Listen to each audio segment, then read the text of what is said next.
So it's as we go into the final stretch that I'm going to change how I approach the story. Yakuza 0 is one of the most intricately wound and exciting games in the franchise. It threads so many ideas through every scene while rarely tripping over itself, or forgetting to be first and foremost a fun and funky thriller. And while that makes it a great tale to experience, it makes it a bastard to write about to the level of detail that I like to hit. 5 was tricky, but it had one primary theme with a secondary theme lending that primary one texture. It was relatively simple.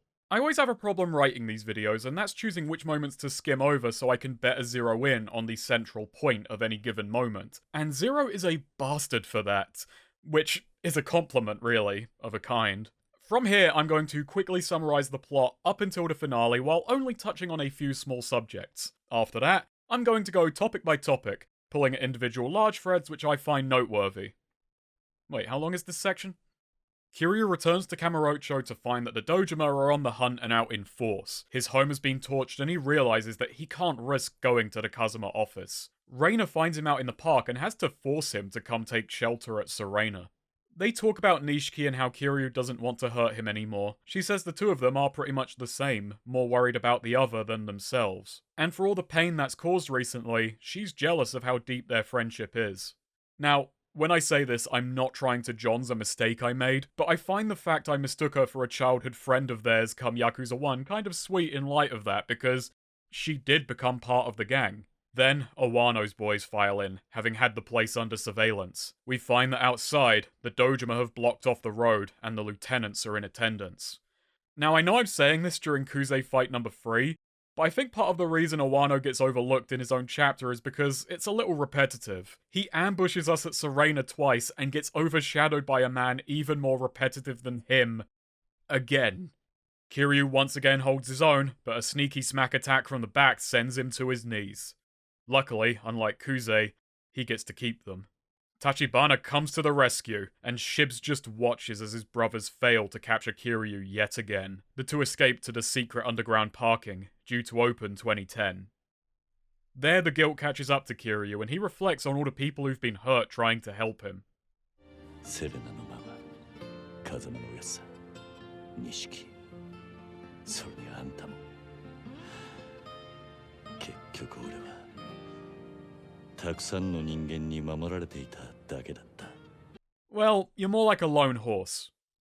Okay, so the joke is that one sort of interesting arc Kiryu goes through in this game is one of learning to let others help him. It's one of those character traits that feels underserved within Yakuza 0 itself, only taking on meaning when you think about how Kiryu has steadily grown to wrongly resent himself, and how this character trait will steadily get more extreme as the adventures take an emotional toll on him.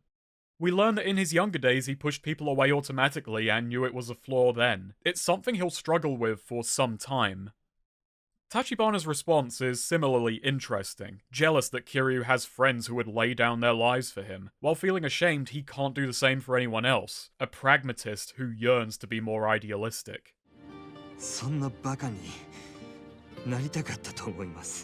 Tachibana has been looking and sounding pretty out of it, and as Oda pulls up, he passes out. And fucking hell, I'm trying to speed up, but that was just one chapter. You see the problem? This is a good fucking game, that's the problem.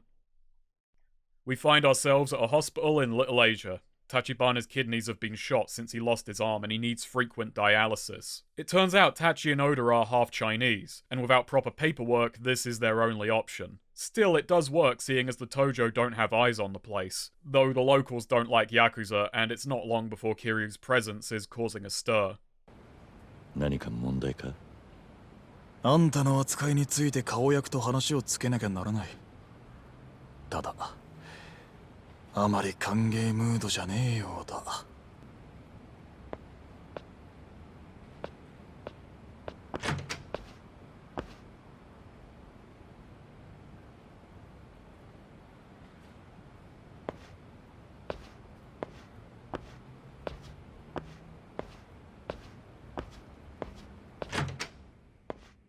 We meet Chen, the local elder and current head of Little Asia. While he doesn't specifically begrudge Kiryu, he makes clear there's bad blood. Foreign mafias used to stand on equal footing with the Tojo until Dojima and Kazuma butchered them, with Sohei's current power built on the men, women, and children slaughtered. やがて我々は地下に押し込められた。桐生はその頃まだ堂島組にいませんでした。無論承知している。ただの世間話だよ。 I like Chen, comes across firm but fair, has to protect what they have left. This is also a really meaty reveal, adding depth and history to an area from Yakuza 4 by tying it to events from 2, seeing as this takeover was likely around the same time as the Jingwon massacre. Likely a pretty big reason Kazuma doesn't want his boss to accrue any more power is his own involvement in securing what he has now. Not to mention a big reason he didn't want Kiryu to join up. We know that Kazuma tried to spare people where he could, something Shimano, who goes unmentioned, did not. There's just so much to stew on with just a few reveals, and it plays on the series' history wonderfully. This isn't the Little Asia of 4, these people are still reeling from the massacre, and they have to watch the people who carried it out only get stronger. As Chen puts it, the Tojo suffers them to exist. If they're found to be hosting one of their enemies, that could be it for Little Asia. They're willing to hide one of their own, but they are not risking their necks for Kiryu. Oda tries to argue on his behalf, but Tachibana, back on his feet, tells him to drop the matter, and lets Kiryu know to hide out at West Park until tomorrow, when he can put a new plan in motion. This is where we get our other gambling games, and a reminder of what this place once was before Majima Construction set about making the hills. It took several games and so many years to make it, and just one prequel to undo, and we won't see it in 6 either. I think the series is scared of it, what with the curse and all. The next morning, Oda picks us up and the cheeky chappy is being rather childish, driving Kiryu God knows where and not wanting to ruin the surprise.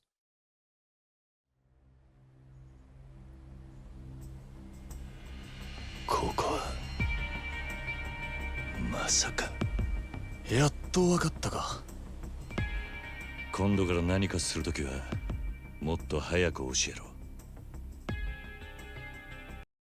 Tachibana has decided to go over Dojima's weird head. He's currently in talks with the second Tojo chairman Nihara, bargaining for Kiryu's life by instilling a little doubt about Dojima and dropping $1 billion yen. 加えて今後、カムロ町でのうちの上がりの3割を東上会本家に納めさせていただきます。たかが極道崩れの男の命に10億とはな。そこまでの価値があるのか？その程度の金ならいくらでも作れますが、本当の友人を作るとなるとそうはいきません。Nihara, impressed with the young businessman, agrees to halt the Dojima's dragon hunt, but not before we have one last hurdle to clear. Replaying part of a stage from Yakuza 1, which does make for a fun throwback. So hey, what's going on with Dojima? He gets the news from Shibusawa, who it turns out had anticipated this move. クゼとアワノにはできなかった。俺にはさらにこの次。 And knows where Tachibana will be going next. Dojima formally hands control of the situation over to him. 彼の一坪は俺のこの手で差し出しますよ。親父。 The crew escape to the docks, a place best known by the same name, and Tachibana reveals that he's located the lot's owner in Sotenbori. He wants to hold back, however, saying that Shibusawa and Naomi are making moves, but Kiryu and Oda are insistent that they don't want to lose the opportunity. And with some hesitation, Tachibana gives them the go-ahead. ですから何かあっても労災は出ませんよ。もう俺のために10億出してもらってる。これ以上あんたに金出させる気はねえさ。そうですか。 Before Kiryu departs for Sotenbori, Tachi tells him the name of the lot's owner. 牧村誠という人物です。 Cigar was, a wee bit upset with Majima.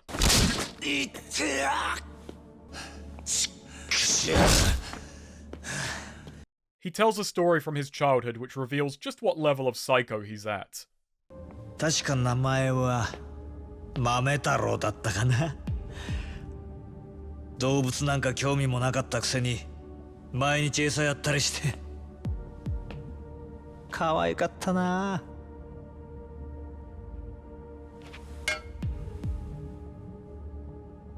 だが親に嘘ついたのがまずかった。ある日家に帰ったら飼い猫の餌にされてたよ。生きたまま猫に食われる豆太郎を見て俺は思い知ったね。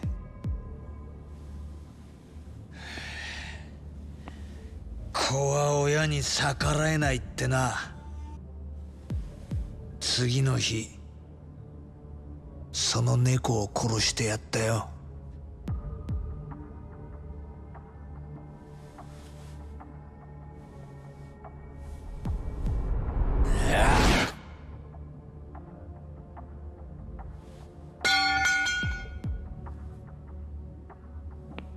お前のことは必ず殺すよ。でもその前にあの牧村誠を盗んでいった泥棒猫を始末しねえとな。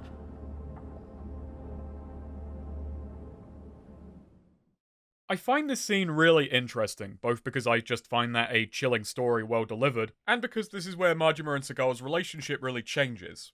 The jokes are sparser and darker, he's more direct with Majima and feeds him less bullshit, but this is all because he said he's gonna kill Majima, so why toy with his food any longer?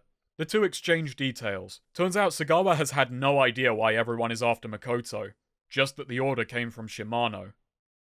そしたら女殺せっちゅうのは島野の親父からの命令なんか。 Meanwhile, Majima lets Sagawa know what Nishitani did. The two think he may be in league with the guy who nabbed Makoto, so Majima's objective is to have a word with him. Only problem is, he's currently behind bars. One of Nishitani's underlings innocently suggests getting locked up to talk to him, and this leads us to his police contact Billiken and the bed of Styx. Billiken steadily reveals Nishitani's backstory and ties it into Zero's absurd take on the Colosseum. He took in Nishitani as a youth, but there was always something wrong with the boy, prone to gradually more and more violent crime, as he quickly went from taking candy as a baby to taking life as a teenager. As we're told this, our boat sinks beneath the waters, and we come to an arena. Billiken built this place as a way to dispose of criminals, baiting the hook by saying that if they survive a year in the pits, they win their freedom. It's a very strange premise given how light-hearted every other diversion has been. Where the street fights lifted ideas from previous iterations of the Colosseum to liven things up, this instead strips those elements out. No crowd excitement, no encouragement to vary up moves, no interesting ranking system. Just straightforward battles against a very boring enemy lineup that doesn't make creative use of its criminal conceit. And the progression is such a grind.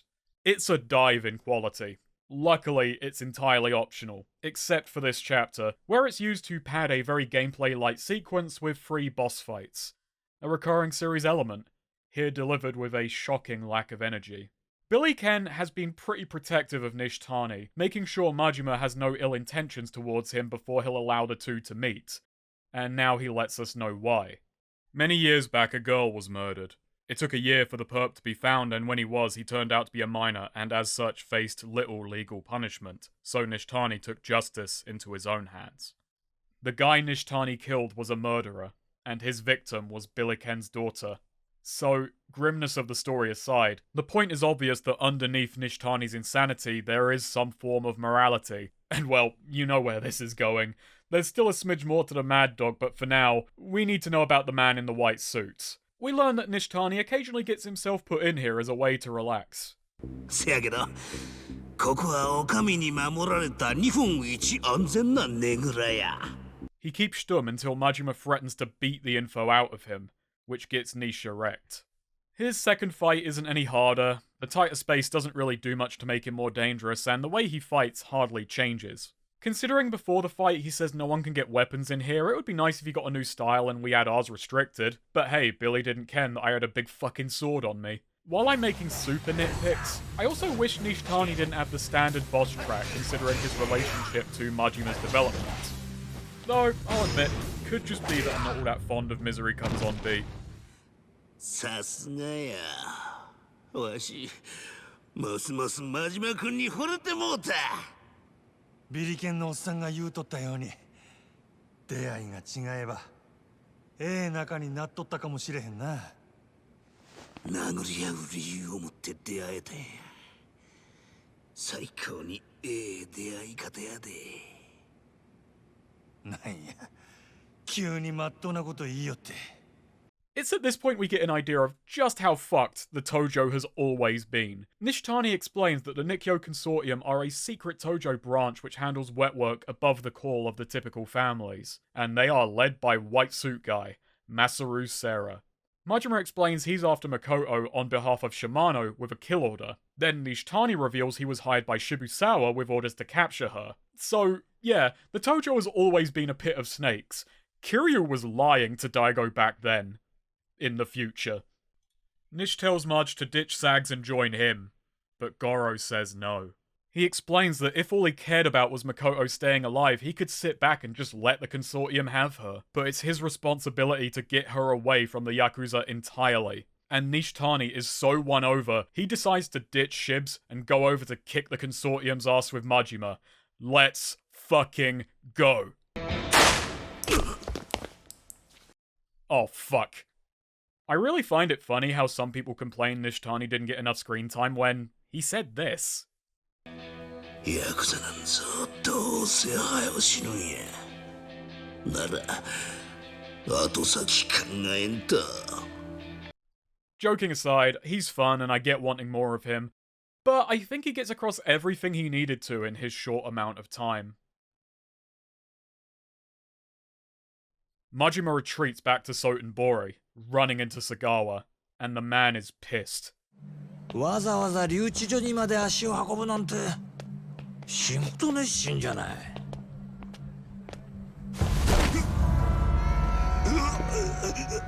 蒼天堀はお前の庭じゃねえんだよ。檻なんだよ、檻。 The stress of the situation and Majima taking liberties is starting to rattle his cage. Luckily, the Nikkyo Consortium tip perks him right back up, and the two head off to get Makoto back, dead or alive. Wait. 日教連だろうが世良だろうが牧村誠だろうが。Well, I can hardly judge. Unfortunately, due to recent losses, I've bought a gun. The Nikkyo Consortium raid is a joy. This is the extended battle where I really like to break out the weapons.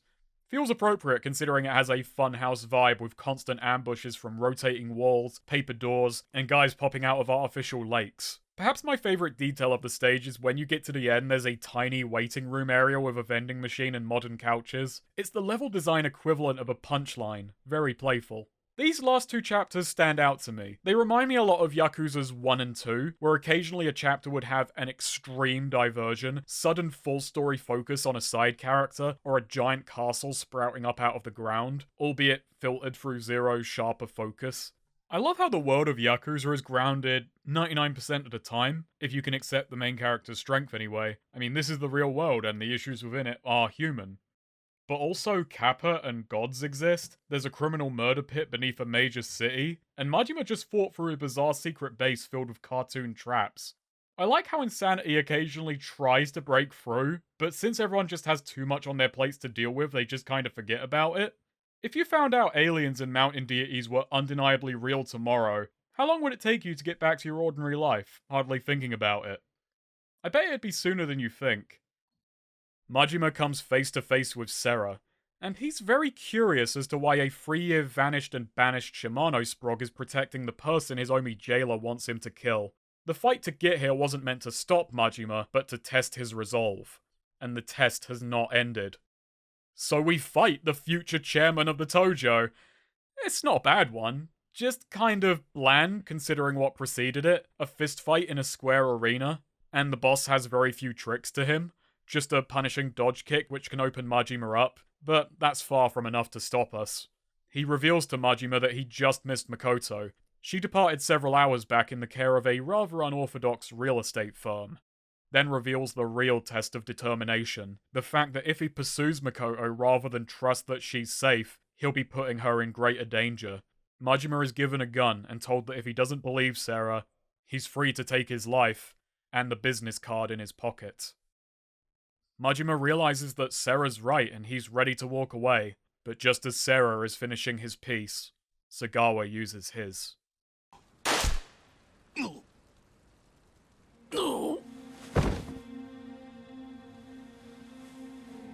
この泥棒猫が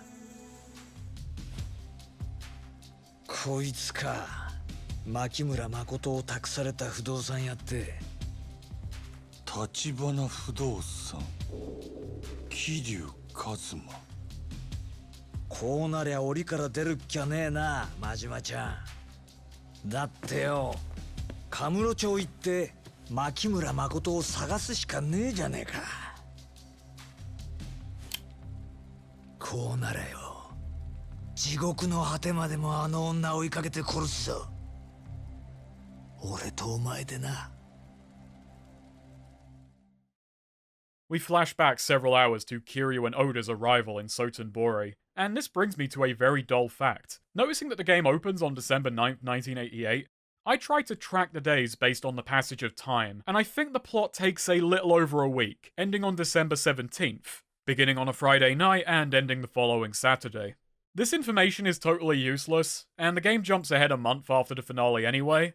Before we meet, we touch base with Oda and Tachi's old crew, now running an adult video store. I like their enthusiasm. うちはええもん揃ってますよ。どんな趣味嗜好でも絶対お好みのが見つかりますわ。Yeah, you'll come, whatever. ベータか VHS かだけは。I get off on format wars. In their back room, we learn that Tachi was the last addition to the crew and the first person to beat Oda in a fight. He became obsessed and begged Tachibana to join up with them. We're also given details on Makimura. She unknowingly inherited the land when her grandfather passed away 2 years back. Also went blind. Can't imagine why. The meeting with Sera is brief given the danger, but he does tell Kiryu about his connection to Kazuma. As Makoto is brought in, it's clear that she now knows why this has become her lot in life and she wants to get rid of it. The moment they're back outside, Jun is yelling at us to go. And the moment she hears Oda's voice, she knows something here stinks.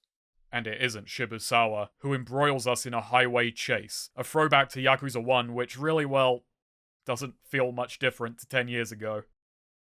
The group hide in a construction site and Oda is acting erratic. He even goes to strike Makoto to Kiryu's confusion. I know this is a dramatic moment, but I find the timing of it hilarious. 悪かった。あんた、怪我してないか？痛むところは。桐生さんでしたよね。ああ。小田さんのことで聞いてもらいたいことがあります。何？私は多分あの人を知っています。え？やっぱ気づいてたんだ。He storms off, then comes back quick as lightning. All of a sudden, her and Kiryu have to die. Lucky for us, Sera gave Makoto an edge.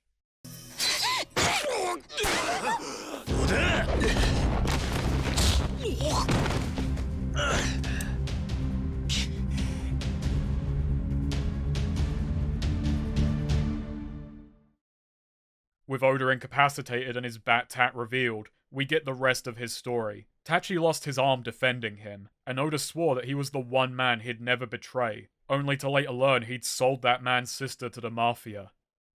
俺が何の気なしに地獄に突き落とした女は俺が心底尽くそうと思った兄貴の生き別れの妹だったんだ。If Tachibana meets his sister now, that would be the end of him, and he can't let that happen. It's pathetic and cruel, and I think the game wants us to feel that way, but also... おい、こっちだ。こっから上に上がれるぞ。小田さん、立てますか？まだ俺と一緒に逃げる気か。どこまでおめでたいんだよ。桐生、銃くれねえか。どうせ死ぬなら立花さんの役に立って死にて。そうだ。虫のいい話だけどさ、あの人に俺がそう言ってたって伝えてくれねえか。俺は本当に立花さんが好きだったって。伝えとく。だが無茶はすんな。そうすりゃ命までは取られねえはずだ。Oda is probably the strangest example of the game trying to give sympathy to a character who has done truly rotten shit. Sorry, Swede. To Kiryu's credit, he does not bullshit Tachibana, but then later remembers him when getting mad at the villain, and it's unclear whether that's anger over getting this guy killed or Kiryu just recounting how screwed the whole situation is. People tend to read this as the game trying to say, man, didn't this human trafficker deserve better? That is what these punctuated punches tend to push for. Not to mention there's one really weird sub-story which takes a look on the brighter side of human trafficking. Yeah, that one lost me a little. Makimura tries to save Oda, and I don't know whether that speaks to Makoto trying to find closure and strength in a horrible situation, or again, really weird sympathies, or both. Still, this is Yakuza 0's real stumble, that if it decides a character has a motive born out of good intentions, then they couldn't have been all bad.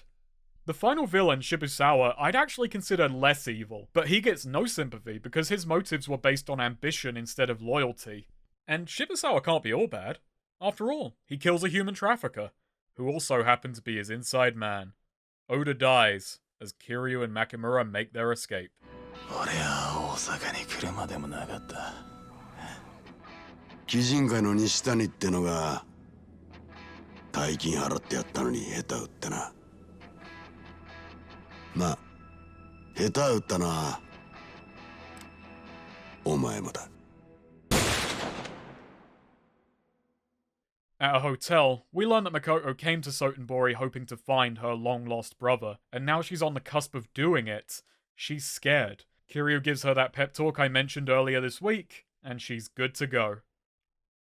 Kiryu secrets Makoto away and goes to collect Tachibana, filling him in on what went down in Sotenbori and Oda's passing. And Tachibana starts to break down. 全ては私のせいです。 In China, he was a pariah for being half Japanese. In Japan, he faced the same prejudice for being Chinese. All that kept him alive in both criminal underworlds was never showing weakness. 周りを喰らい、のし上がり続けることでしか生き残れません。 When he met Kiryu and saw that he didn't have to surrender his humanity to survive, he started to soften. And now with his sister only minutes away, he finally lets emotion come to the surface. 彼女が蒼天堀にいた理由も私を探すためだった。ずっとこんな私を探してくれていたんです。立花。桐生さん、私は妹にシャオちゃんに会いたいです。 Tachibana's a great character, especially on a replay where you know, like with many others, that the way he initially acts is a facade, one which Kiryu starts eroding, and I like how gradual it is, how he starts sacrificing more and more to try and emulate Kiryu's friendship and taking on some of his headstrong nature. Obviously, the Dojima are here to ruin the moment, Oda's stench is still hanging about the place, and our escape is foiled by a leather handbag.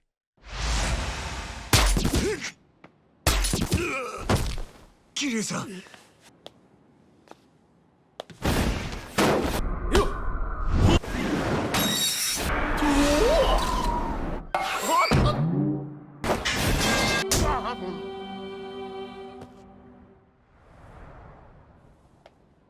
So, fun fact, in China this guy isn't Frankenstein's monster, and he's on the box art. The only reason I wouldn't call him the worst character in the game is because I would not dare call him a character. With Kiryu injured, Tachibana surrenders himself in the hopes of saving him, becoming the idiot he aspired to be, as Kiryu helplessly crawls after him before succumbing to his wounds. The locals patch him up, Chen admitting he's the only chance they have of getting Tachibana back without bringing the Tojo upon them. And as soon as Kiryu steps out of Little Asia, still suffering from his wounds, he's ambushed by Dojima's boys, taunted for how he's gonna die, and how they're going to have Nishiki be the one to deal the killing blow. And well, between you and me, I don't think that's happening. Not today. 極道ってのはどいつもこいつもバカばっかだ。 Nishiki finally has it in him to tell Kiryu to shut the fuck up and accept his help. お前はうるせえ。俺はいねえ登場会でのし上がっても意味がねえんだ。おめえがいくら言ったとこで俺との縁は切らしゃしねえ。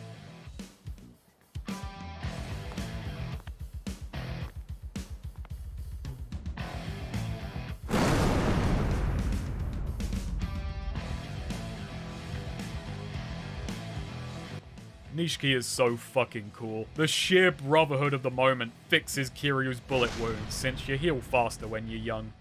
There's a bit of waiting around, delivering bad news, but honestly it's kind of dulled by just kind of being happy that Kiryu and Nishiki are teamed up again. Eventually, Tachibana is tracked down, and the two set off to save him. Just after this dialogue.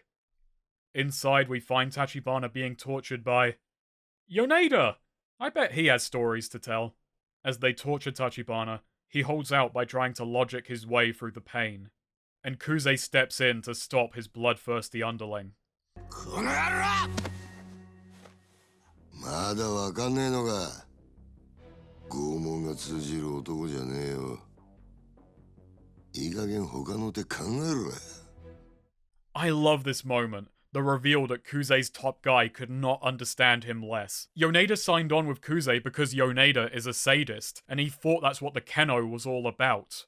Kuze isn't a stupid brute who just likes hurting people. He loves the thrill of facing strong opposition, but that image so easily attracts people who just see the brutality. There's a similar motif with Okabe and Kiryu. People who don't fully understand their superiors, only emulating the aspects they see in them. Another facet of the theme of people buying into illusions of prosperity.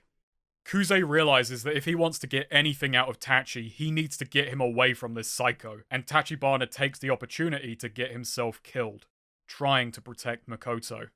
てめえ、笑ってんのか。おい。何見てんだ俺！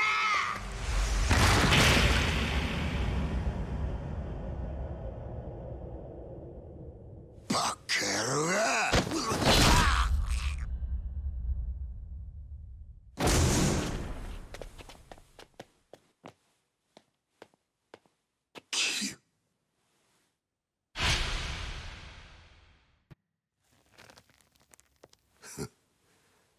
そうかい。なるようになっちまうもんだな。くぜえ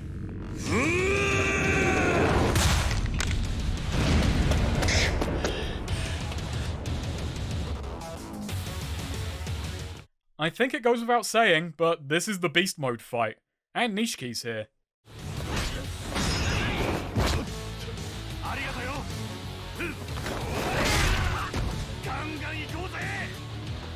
I fucking love this game. Nishiki having a really wide tag team heat move does make having him around feel like genuine backup. Unlike other buddies where you have to wait on a grapple, this solidifies just how much of a team they were. That said, the fact it's Kiryu watching Nishiki's back is very telling. As Tachibana fades, he uses his last ounce of consciousness to tell Kiryu that Dojima is behind everything. Kiryu begs him to hold on since his sister is only moments away, but it's too late. And Kuze rationalizes this murder as a dyed-red-in-the-wall Yakuza, saying there's a mole in the clan trying to sell the lot to the Omi, and if they get their hands on the girl... Kiryu doesn't care. This situation has already dragged too many innocents into the crossfire for him to hear any justifications. 牧村誠に指一本でも触れてみろ。俺が登場会を潰す。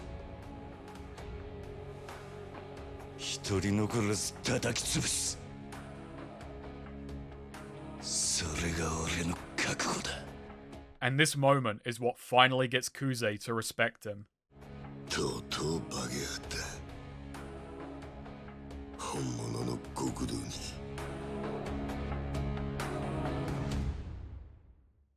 It's a really well done chapter. Tachibana completes his arc, though tragically at the cost of his life. Nishikiyama finally forces Kiryu to accept help, a strong moment for both of them. We see Kuze's weakness as a leader, and him seeing Kiryu's strength as a Yakuza.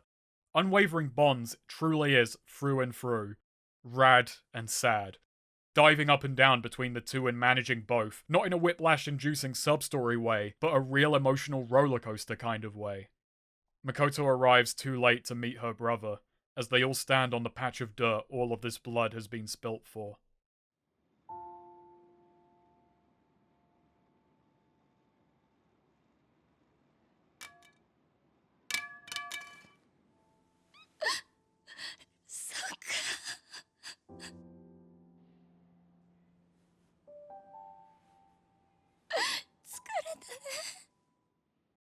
As Majima would put it, ain't that a kick in the dick?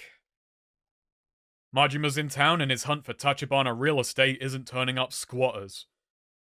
Before long, him and Sagawa are dragged before Shimano, and he's loving this, cause he has a not-so-pleasant surprise for Majima. そもそもな、真島。わしがお前に牧村誠を殺せ言うたんは。お前には殺せんと踏んどったからや。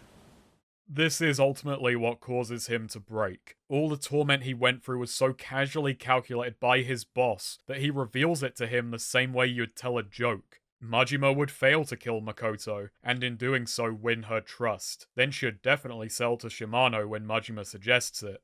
Sagawa is less impressed and says that, hey, if all of this is playing out exactly to your script, how about you help us courier?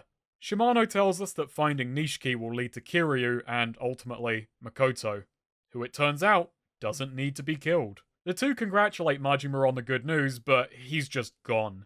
He stumbles out onto the streets humiliated.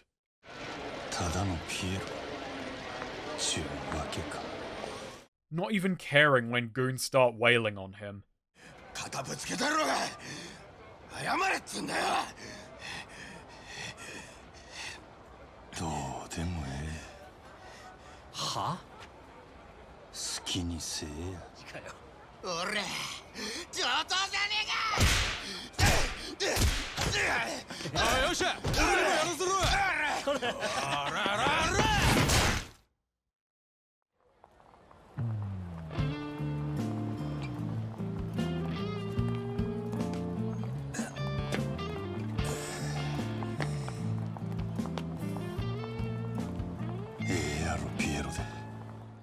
And Fuss, the mad dog, the goofball we all know and love, came about because Majima never wanted to have his emotions toyed with like that again, so he buried them in a persona utterly unpredictable and detached from who he really is. One based on the two people he himself could never predict.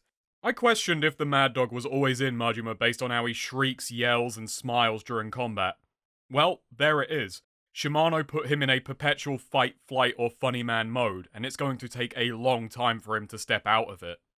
And well, he's a greyhound, because he hits the ground running. What follows are two amazing boss fights, as first he arrives at the Kazuma family office and runs afoul of none other than fucking Kashiwagi. They go to the roof of the future HLA, because Kashiwagi continuity is very important, and we get a boss fight because he would never sell out Nishiki. Now, his actual fighting style isn't terribly interesting. He's a very slow hitter, very easy to dodge and punish. Though in his second phase, he reveals his fucking power level. It turns out, Kashiwagi is really fucking strong. I'm not a fan of the super armor shit he can pull, but it keeps him dangerous, and it kind of feels like Kiryu's resolute counters, which ties the two together. And he has the fastest QTE in the series.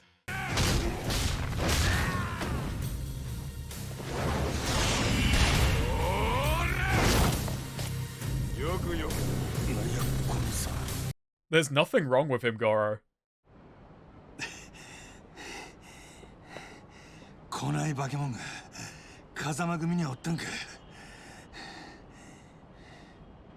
An underling is amazed that someone took down Kashiwagi, and he reveals the bar Nishiki armor frequents. And I just want to point out that within one game, Serena has been jeopardized 3 times. Reina's patient, and this leads to what is hands down my favorite fight in Zero. It's pure fan service, but I am a fan and this is servicing me. Nishiki has no intentions of selling out Kiryu.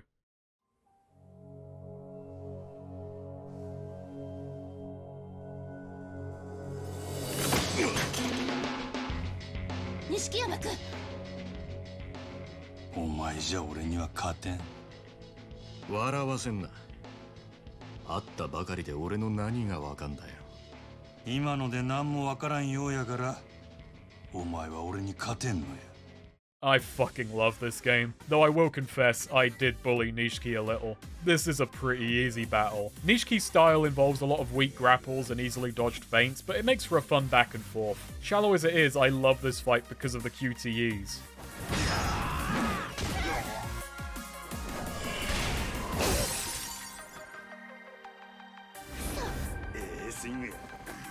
Reina's so good in this game, and I don't know, despite the stakes, this fight manages to be really funny and light-hearted. It knows this is a fan service battle, so it's a little cheeky about it.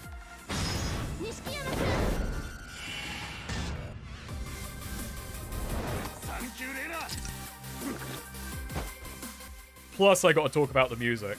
This track is a remix of Nishiki's Yakuza 1 and Ishin boss tracks. In Yakuza 1 it was called For Who's Sake. This remix is called For Buddy because Nishiki knows who and what he's fighting for. As opposed to the drama and uncertainty which defines the original, this track is energetic and determined. It has purpose. It's a fight that lets you know just who Nishikiyama is. This chapter starts off crushing Majima, but then it just crushes it. 2 back-to-back amazing bosses. Reina, worried about Nishiki, ultimately spills that they don't have Makoto. They're on the hunt for her right now. After she lost her brother, she took off running, disappearing into the city. Majima begins his own search for her, and it's when he visits the empty lot for himself that the two reunite. Makoto has changed. The death of her brother brought back some of her sight, though it is imperfect, and set on the dojima. Uninterested in Majima's offer, she desperately tries to bargain with him, even using her brother to try and guilt him into it.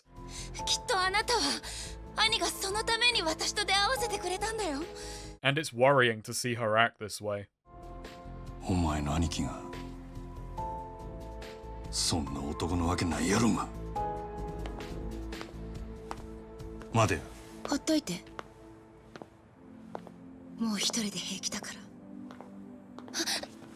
Makoto! ほっといて。たこ焼き食いかんか？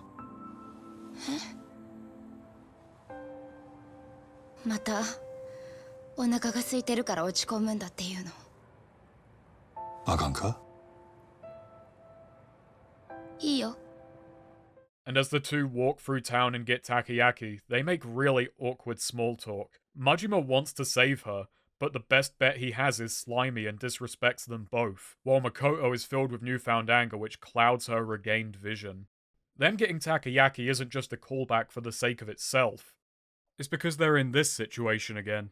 Only now both of them have had their eyes opened in one sense or another, but back then they were stuck. Now they both have a way out, but neither option is true to who they are. Not to mention, now it's Makoto putting up the front just as Majima resigned himself to his. She tries to be cold and calculating and charming. The Yakuza have finally forced her to be this way. There's a reason Majima's response to her likely partially sincere compliment and the outgoing conversation she has with the lady running the food stall isn't to smile, but to just look more sullen.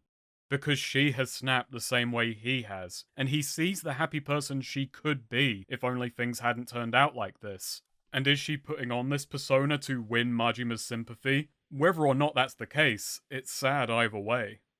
Makoto ultimately ditches Majima, leaving him a message that they'll meet tomorrow. And here he's not met with Makoto, but Mooks. しかし女ってのはわかんねえもんだな。あいつはわざわざお前がここにいるって俺らに教えてくれたよ。しつこくつきまとってくるから追い払ってくれってよ。Surely more of a seeing eye dog. Makoto's off cutting a deal with Dojima, and Majima makes quick work of finding out where. Not quite quick enough, however, arriving just in time to see her gunned down. As the higher-ups get higher up, Majima is left with the foot soldiers.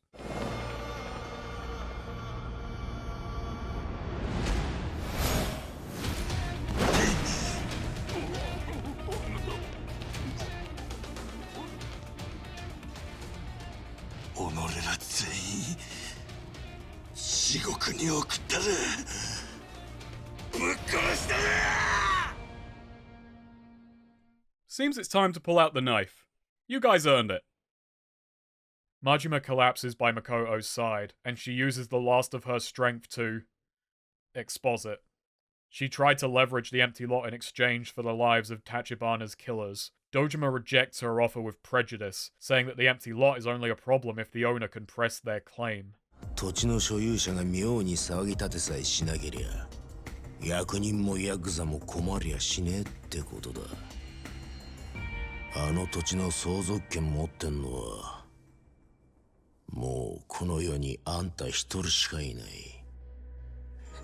殻の一坪があればうまくやれるって私にはそれしかないから。分かった。もうええ。As Makoto drifts out of consciousness, Sarah collects the two, and as she's wheeled into surgery, Majima bargains for her life. 復讐でも何でもお前の望みを俺が叶えたるから。せやから頼む頼む。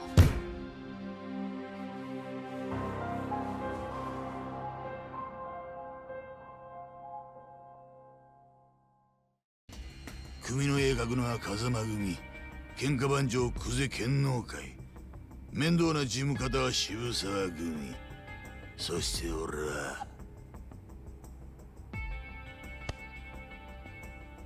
生涯、つまり脅し担当なんだよ。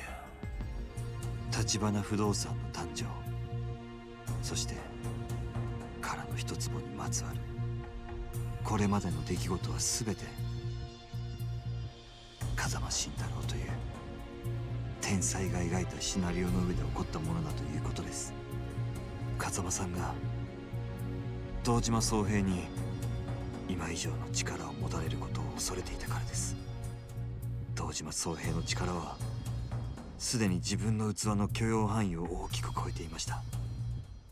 I love the conspiracy in Yakuza 0, so let me quickly explain the terrifying web of connections that Zero makes work. It can be summed up as, fuck Sohei Dojima. あんな頭の足りん小物がトップになったら登場会はしまいやで。Kazuma, Dojima's captain, put Kiryu and Nishiki into his family, predicting that should Dojima ever try and make a move against him, they would be used as pawns to do so. This came to pass when Dojima figured out Kazuma is inhibiting his growth. He gets Kazuma arrested to open his seat up, frames Kiryu as pretense for ousting him completely, then promises his position to whichever lieutenant can get him the empty lot. Honestly, 3 somewhat sensible moves. Unfortunately for him, that was falling right into Kazuma's trap. Hang on, wait, I said he fell into it. Let me just, there we go. Kazuma had already reached out to Tachibana owing to his information network and had him form a real estate company, giving word ahead of time to reach out to Kiryu so the two could cooperate. Kazuma is fighting a proxy war with his boss, with the alibi and protection of a jail cell, because he's the best plotter, bar none. Shimano is doing more or less the same thing, albeit a lot more crudely. Majima was scrubbed from the records, so Futoshi gives Majima a job he knows he'll take but not be able to carry out, hoping to secure Makoto, get the land, and use Sagawa's connections to negotiate with the Omi and secure him and his brother a big slice of Kamurocho. Shimano is nearly on par with Kazuma as far as plotting goes, but where Kazuma comes out on top is his ability to actually understand people. Shimano is purely selfish and cruel, so assumes others are similarly motivated. それさえうまくやったらお前登場会に戻したるわ。女もお前の好きにしたらええ。That's what makes Shimano's manipulation particularly painful. He gets Majima without understanding the first thing about him. I also at first thought it was really stupid that he would gamble that much on Majima not killing the girl, until I realised it didn't actually matter if Majima went through with it, since if that happens, all that's really important is being the first to know that Makoto is dead so you can grab the land, safe in the knowledge that she won't be able to press her claim. In the end, Shimano could have just been bragging, since he was going to win either way. The game demonstrates that his plotting gets some things right, but doesn't understand people who aren't purely power-hungry. Kazuma, meanwhile, knows that people can be a little more complicated. Their needs and wants can be born from more than just base emotions, so his plans account for them.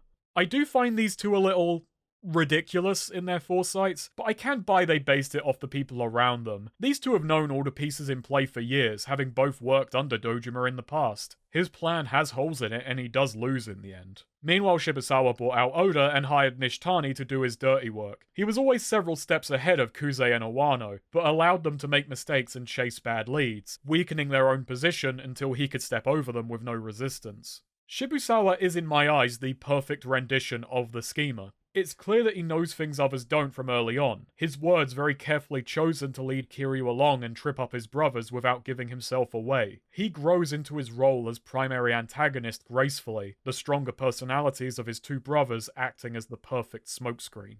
I also like the villains aren't defeated and then leave the story entirely because, as per the theme, we have to see them contend with loss and become more honest with themselves.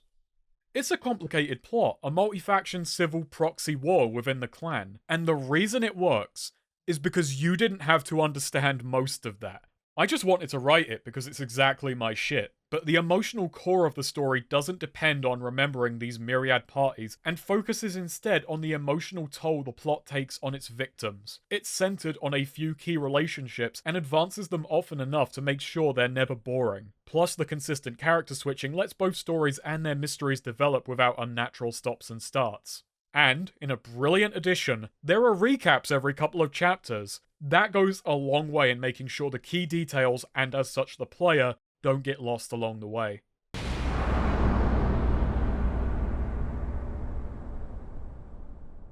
Okay, that took a bit longer than expected, but at the risk of repeating myself, this is one of the series' best plots, and it is told very well. It combines all the best elements of past entry storytelling. It has the naturalistic dialogue and relentless foreshadowing of 4, the tight construction and personality-driven writing of 2, all working with 5 scale and ability to build up to and execute exciting and emotional moments. This game was their 10th anniversary project, and it feels like all the lessons learned of the last 10 years expertly threaded together. And threaded is very much the word for this game. This has been by far the hardest Yakuza to write about from start to finish because while I could enter every other game with a semi-correct idea of what I would pivot around, early jank, honor, orphanage, multiple perspectives, and dreams, I could not remember what Zero was truly about. I mean, it seems obvious, but in replaying it, it took a long time to really jump out at me. And that's because its core theme is elusive, because it is, fittingly enough, deceit, anchored mainly on the lies people tell themselves and others to maintain an image, no matter how destructive it can be to themselves and those around them. But it's still not quite that simple. It takes a lot to maintain such facades, and so this theme is made up of many components, each of them meaty and threaded into each moment. This is a story that really is greater than the sum of its parts, to the point that it's difficult and at times reductive to say that any one moment is about any one thing. And this is ignoring that it's maintaining all of the typical trappings of honor, loyalty, justice, strength, fatherhood, and Yume. So before we go kick Dojima's weird head in, let's pull apart these threads. まあ俺も大門違いとはいえ島野の兄弟には仲良くさせてもらってるからな。でもまあ俺だったら自分の人生の全てを捨ててまで他人のために生きる道を選択する気にはなれねえな。こっから先お前は二度と俺に関わるな。ただしあなたと違って私には私のために命を張るような仲間はいません。The relationships in Yakuza 0 are defined by uncertainty. People who should be understanding and helping one another failing to do so. The Dojima lieutenants all had a common goal, but because the prize can only go to one of them, they fall to infighting. And their boss, rather than trying to keep everyone in line, encourages this behavior. This isn't just the villains. My favorite example is Tachibana, Oda, and Kiryu. Kiryu stirs in Tachibana a wish for genuine loyalty and friendship, something he already has but fails to see in Oda, whose love for his boss and rising jealousy towards Kiryu is obvious but goes unnoticed. Tachibana, in surviving 2 harsh criminal underworlds, closed himself off from genuine bonds until Kiryu's good nature softened him. Something Oda could never do. Funny that Kiryu can work in real estate while being such a homewrecker. Oda's idea of love is twisted. He's willing to betray his boss out of loyalty so that he can stick by his side. His own lack of self-awareness is made clear by him being mad about Tachi taking a shine to Kiryu despite him being by far the better man. I find this utter mess of a relationship really fascinating, and I wonder if it made this moment all the easier for Oda to justify to himself, if he even had to. Sagawa and Shimano harken back to Watase and Aoyama. Though they invert their respective clans and personalities, Sagawa and Aoyama are both men who show their true colours when their schemes start collapsing. Only Sagawa becomes more dangerous, revealing that his smug cockiness is something he puts on because he can back it up. Shimano, meanwhile, like Watase, is bigger and more brutish. Only while Watase is genuine and loyal, Shimano is dirty, playing the Yakuza like it's a game. Unlike the pair they build from, there's no power imbalance, with Watase being ashamed of but at least trying to toughen his brother up. Here the two are on a level playing field. They're both hardened Yakuza who don't mind getting their hands dirty. These two are only brothers in title. They only like each other as long as it's convenient. While Sagawa at least respects Shimano, it's doubtful that this is mutual. This is unlike Kiryu and Nishiki. Nishiki wants to help Kiryu, but the biggest obstacle to that is Kiryu himself, who thinks Nishiki needs to be shielded from him at all costs, which only hurts him worse. It takes Nishiki telling Kiryu to shut the fuck up and take his help for the two of them to finally reunite. Nishiki shows himself as capable, but only so long as he has his brother with him. Kiryu underestimated Nishiki and risked tarnishing their bond. What's so clever about this is that they've retroactively added a theme into Yakuza 1, catapulting what before was flat into an arc. Majima, meanwhile, imagines that Saejima will one day return to take revenge on him. Ironically, his death wish is what keeps him alive and informs his decision to remain in the Tojo. Not to mention, this winds up having the happiest ending of anyone mentioned, where 2 decades from now we'll see Majima able to let the Mad Dog persona down around someone he truly trusts. I love how this game can play on inversions so widely, mirroring Kiryu and Nishiki not only immediately, but for entries far and wide. I also love how this game goes about unmasking its characters one by one, forcing them to be real to themselves. The characters are so rich in this game because of their dynamism. They hold incredibly complex relationships based on how they perceive other characters, and those perceptions are often at least a little misguided. Where 5 asked us to interpret the theme of dreams, 0 instead puts that focus into relationships, because there is not one in 0 that is in any way simple, and they only get more and more complex as the game goes on and reality crashes down on its characters. And while most of them are unmasked one by one, Majima runs in the other direction. The cruelty and manipulation he faces as himself creates the Mad Dog. 金は力。金ってのは一体何なんだろうな。風間がお前くらいの年の頃、あいつがどんな極道だったか知っているか？いえ、詳しくは。一言でいや、一騎当千だ。腕といい度胸といい、俺から見ても惚れ惚れするような男気を持つ本物の男だった。もしあの頃に戻って奴を10億で買えるなら俺は迷わず払う。お前が本当に10億の価値があるのか。 Yeah, Tachibana's getting a fucking deal. Though mechanically it is, money only seems like the most important theme in the game. What I find really fascinating is how in the story itself, it holds very little value. And that's because it's replaced by power. The methods and outcomes of pursuing either are much the same, just better equipped, higher caliber, and more callous. Here in 88, everyone has Scratch and they're itching to use it, because money is power. Well, not quite that literally. I mean, it is power for the player. That 10 billion yen that fueled the first plot, taught Kiryu lessons about loss and fatherhood. That's a measly 10 top-shelf upgrades. You blow entire plots worth of cash on random bullshit and dream machines. This is what's so clever about it. It trivializes money for the player. The big figures occasionally thrown out in story are totally achievable, sometimes with less than an hour's grind. The game gets ahead of this, however, by having Kiryu be a total skinflint, never having money on him, a riff on the fact the player will often have billions in bills burning their bum, but also playing on the fact that the money itself is an illusion. In games past, the pursuit of money has been done for good and ill. It could drive good men to pathetic acts. It could give someone a misguided view of their actual worth. And not even a lack of greed can save you. Money can't solve every problem, but it sure can sound like a solution. And Zero reveals that in abundance, money just frees the wrong people up to be even more dangerous. All the other games take place in the shadow of this time. The clan is recovering from the bubble bursting, but the excess of money didn't mean things were sunshine and rainbows then. そいつに仕事を受けさせるルートと金がある限り、俺は誰だろうが好きにやれる。 Yeah, I said Lao Guai wasn't a character. That's because he's the personification of power that money grants and the height of Dojima's excess and ego.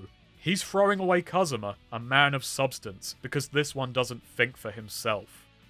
You ask Lao Guai if he shoots someone for cash and he'll tell you you're bang on the money. That's all he is. 那另一个男人跟我的契约没关系，所以我没兴趣。 The lives of luxury the Times affords these characters is either hollow or secondary to their actual desires. Tachibana escaped poverty, but all of his wealth hides a deep familial regret. Nishiki wanted his brother back. Kuze doesn't care for it. Shibusawa wants something that money cannot buy. An innocent person winds up on the receiving end of another's greed over something she doesn't even know she has. からの一粒は立花さんと牧村誠の祖父牧村源三という男が持っていた土地の一部だった。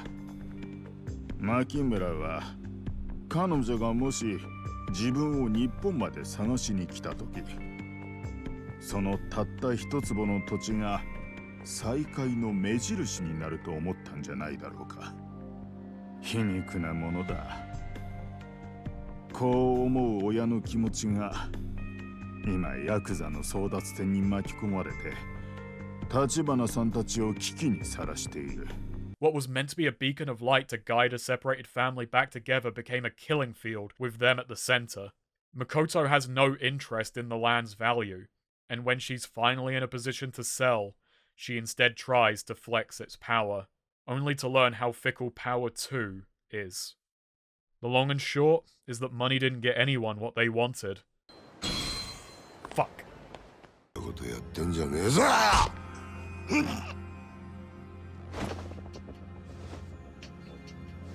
あ、やっぱちょっとなまってんな。現役の頃はガキのしつけなんざ一発で済んだんだがよ。俺は思い知ったね。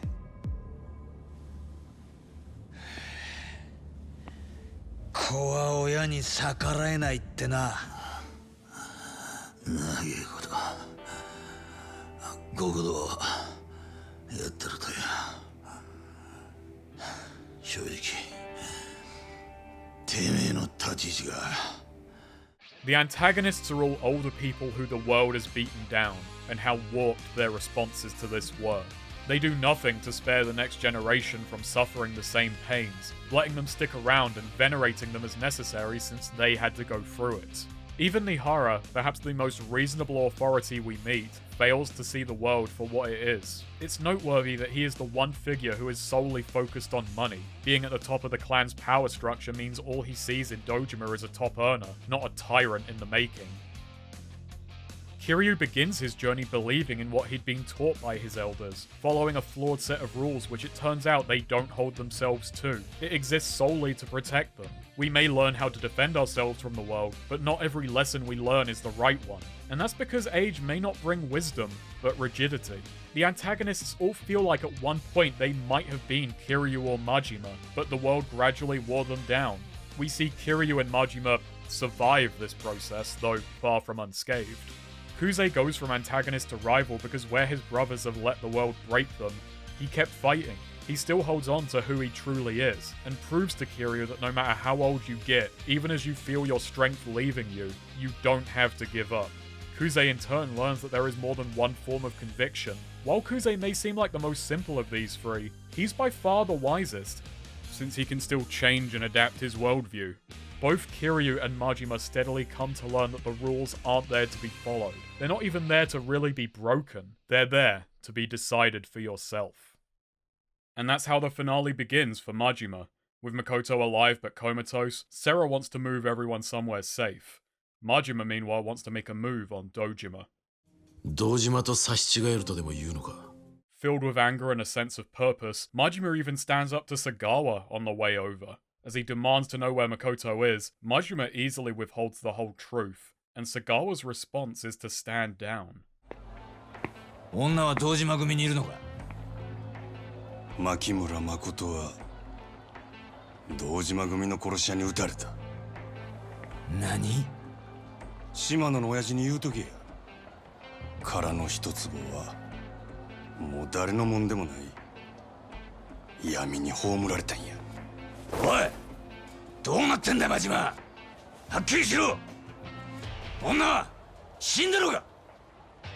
手離せや。俺はもう誰の命令も聞かん。お前、あの子のことはもうほっといたれ。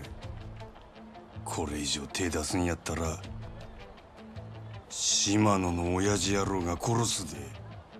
俺は。お前まさか堂島組に行くって。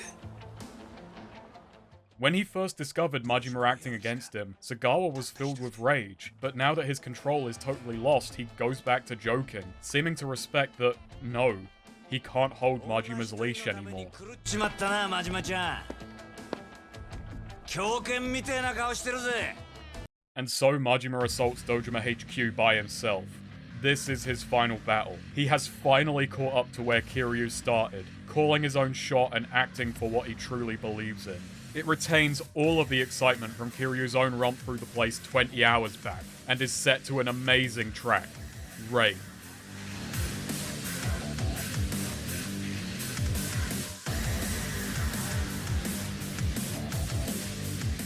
And of course, this track has lyrics, so we get a little concrete insight into Majima's mental state.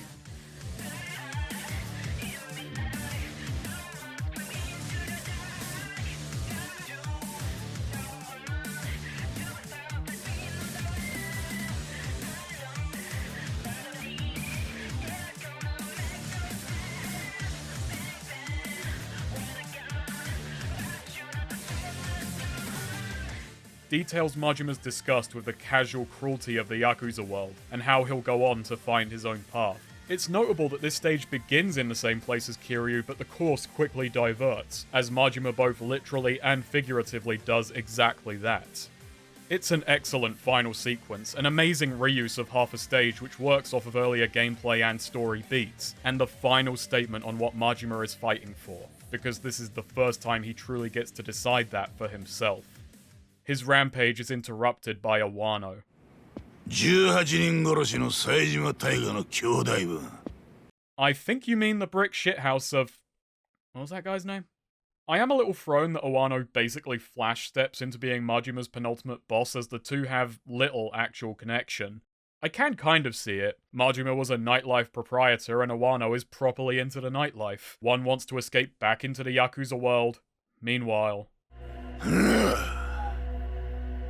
ゴルフに女に高い酒全部くだらねえたわごとだ Awano did the opposite. When he realized he could never be as talented as Kazuma, he retreated into the nightlife.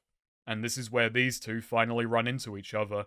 It works on a thematic level, but in the literal goings-on, it feels a little bit ropey. The fact his tattoo is Momotaro, a folkloric demon hunter, does just feel like starting at the end and working backwards to make this fight feel like it always belonged to Majima.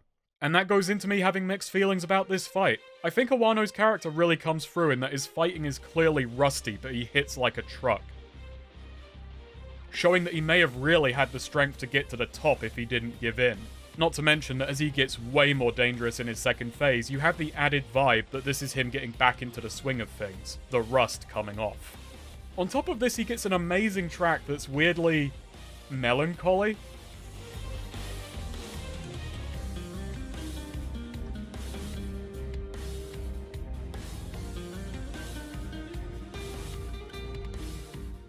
Now, as is obvious, I love this music. Though it's very odd to give Awano, the guy who shot a woman for no reason, who's fighting the guy who is here because someone shot a woman for bad reasons, this amount of last-minute sympathy. Like, mate, Hiroki, I'm real sorry that Kazuma is apparently the coolest and smartest guy ever. And when he's defeated, he wishes he was more like Majima. "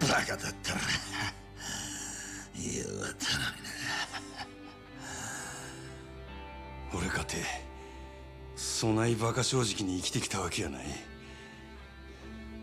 せやけどな、俺の周りにはバカに生きて、バカに死んでった男たちがおった。そいつらのくだらん生き方が、俺は男の最高の生き様やと気がついたんや。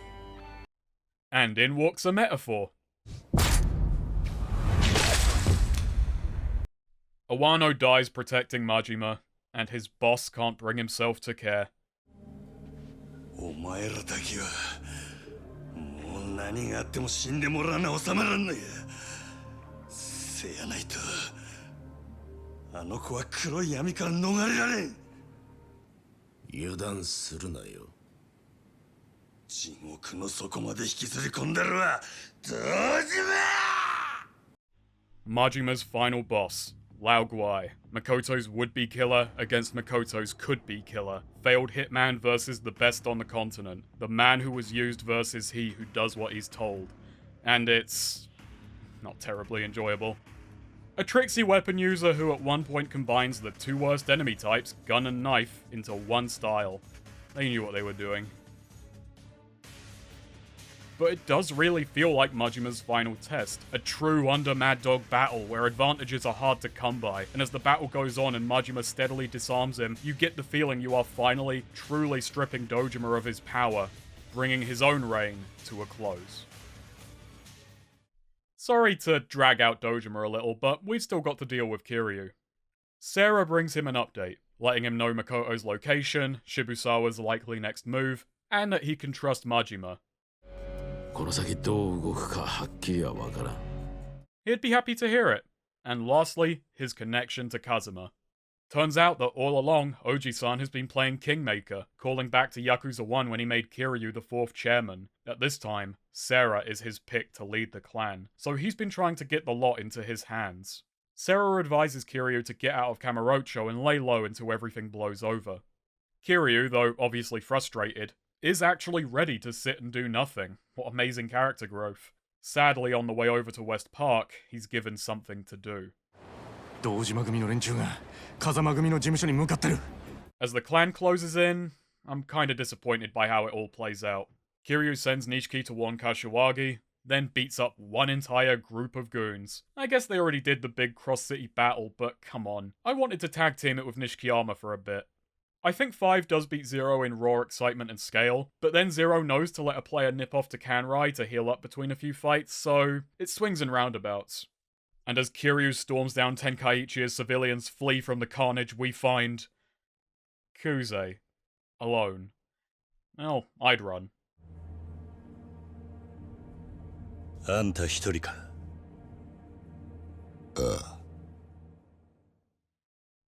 This is Kiryu and Kuze's final battle, and it's a belter. While every confrontation up until now has been one of bombast, it ends on a really humble note. Kuze came here alone so he can face Kiryu as an equal. It's somber as he believes it's only a matter of time until the Dojima clean house. But he came here because this fight isn't for the clan. This one's for him, against an opponent he's grown to respect.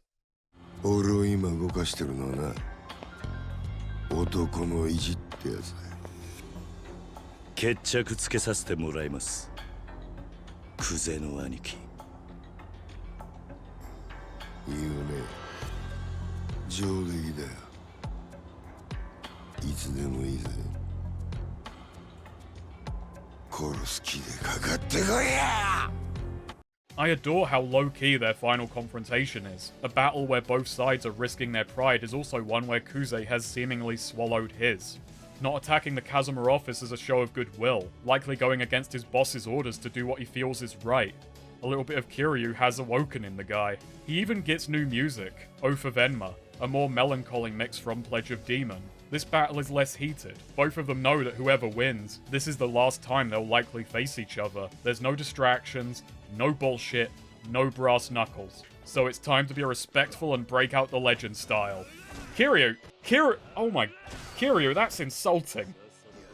Okay, so one thing I neglected to mention about Dragon of Dojima style, it has replacements for the Kamaki counters, and I actually like this one better.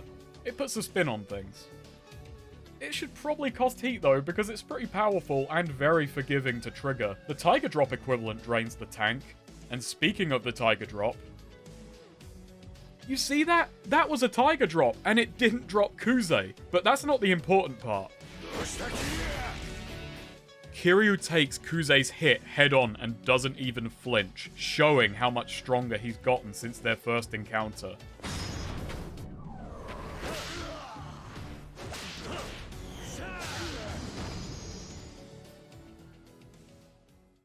And as Kuze lays on the ground, it finally dawns on him.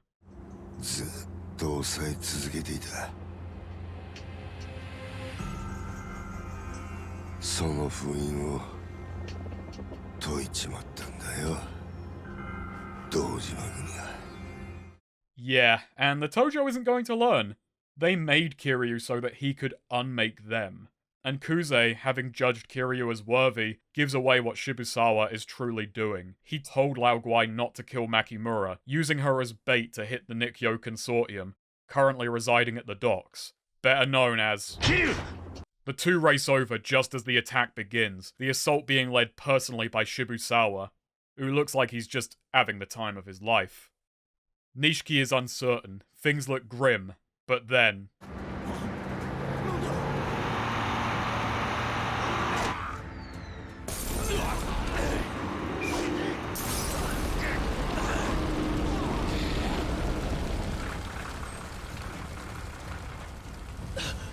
Kashiwagi-san! Kazama組か! Kiryu! Nishikiyama! お前らは船だ、渋沢を追え! 不当の連中は風間組が引き受けた! Oh, I love Zero. This has become the best moment of Nishiki's life, charging into the biggest scrap he's ever seen with his brother at his side. But as for the level itself, I'm sorry to rock the boat, but I'm not all that fond of it. Majima had a great stage and okay bosses, and for Kiryu, it's the other way around. Now, charging the Nikyo Consortium boat does make for a tough battle, but it's a lot of open areas with gunslingers, and then a lot of thin corridors which really favour them. This is more annoying than difficult. While I am happy to fight alongside Nishiki, I kinda wish we fought alongside more Consortium men. This is built up like a war scene, but the stage fails to anchor itself around that. Especially since it feels inspired from a similar moment in Yakuza 1, which ended with a two-sided Shimano slugfest, with Kashiwagi coming in as backup. Matter of fact, I wish Kashiwagi was with me, but I'm getting greedy.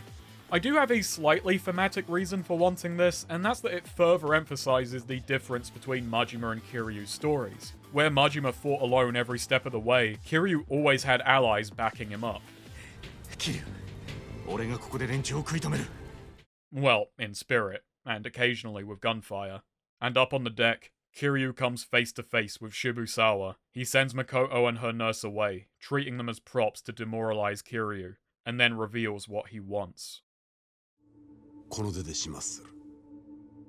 俺が欲しいのは、あの風間慎太郎を超えたっていう看板だ。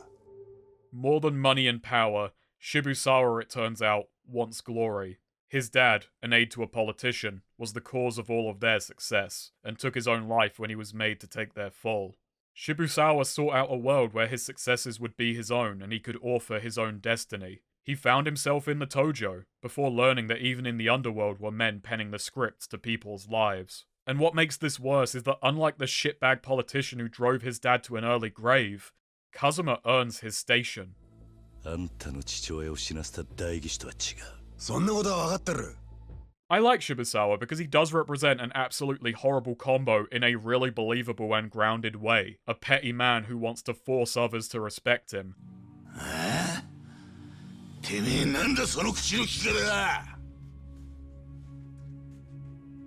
Writing a title for himself inked in the blood of others, and he reveals his plan without breaking his usual pragmatic facade. The twist that this seemingly practical person isn't driven by money or power, but by something so abstract as glory, creates a memorable and unusual contrast, one which works amazingly well.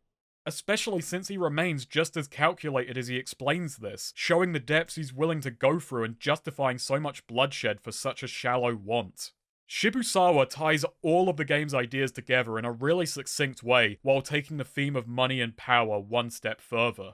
Shibusawa becomes a great foil to Kiryu, who has been following Kazuma's script throughout the game, and who throughout his later adventures wins exactly what Shibusawa desired just by doing what he thought was right. And right now, that's stopping this lunatic.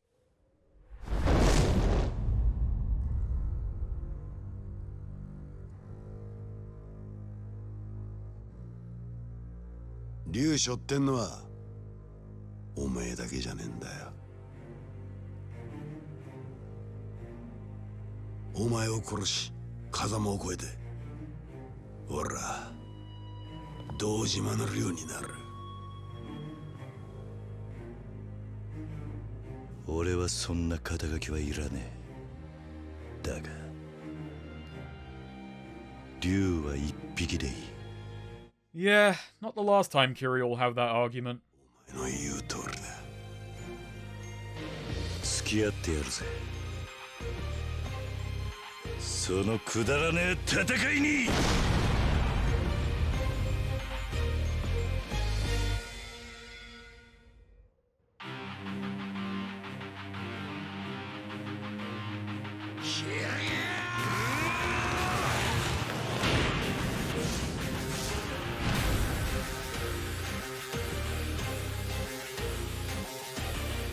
And what a great final boss. His phases feel closer to style switches, making it feel more like Kiryu is facing a twisted reflection of himself, one stuck in an arrested development that he himself will grow beyond. Again, I don't think it quite matches 5 for setting or spectacle. I also find it a bit of an easy battle. I find him trickiest at the beginning when he's in his rush form, and after that he's fairly simple to counter.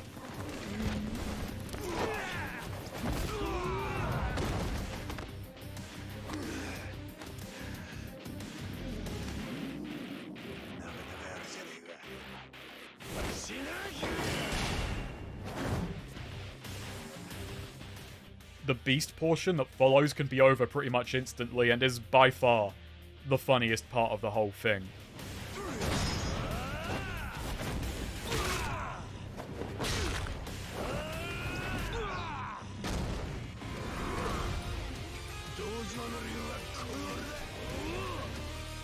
I'll never get tired of that.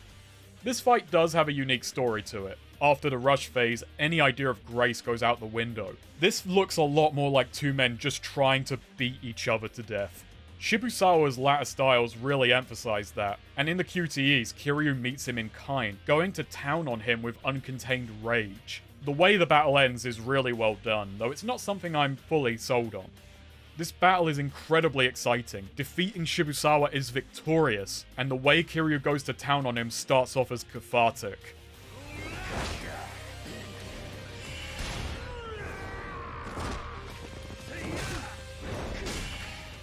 And then Kiryu goes overboard.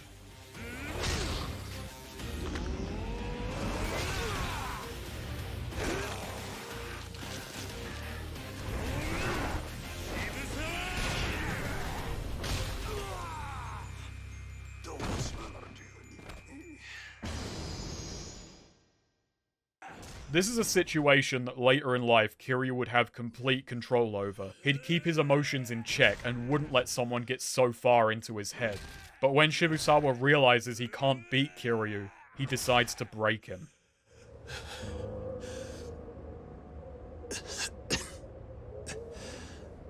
そうだよな。もう殺すしかねえよな。この俺を。 やれ、キリュウ。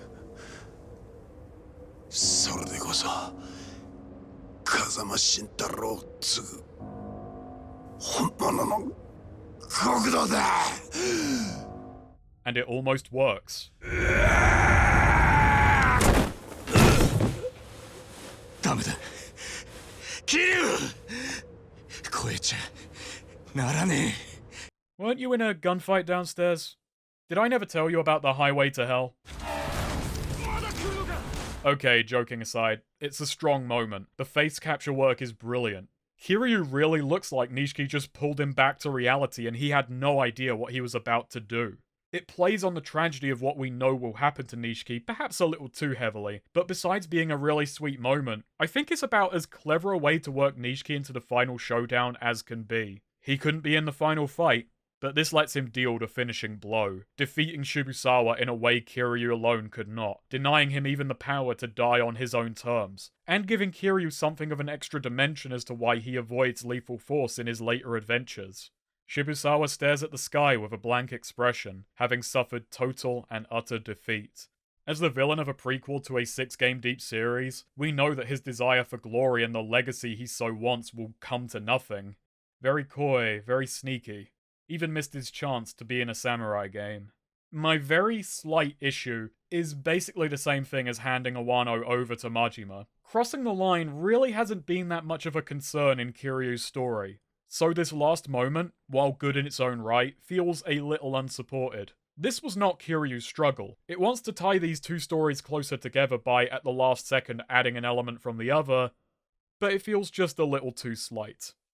That said, it works. Kiryu is younger, brasher, and despite losing the fight, Shibusawa knew that he still had one way to spit blood in Kazuma's face. So let's go to where this conflict is a bit more real. How you doing, killer?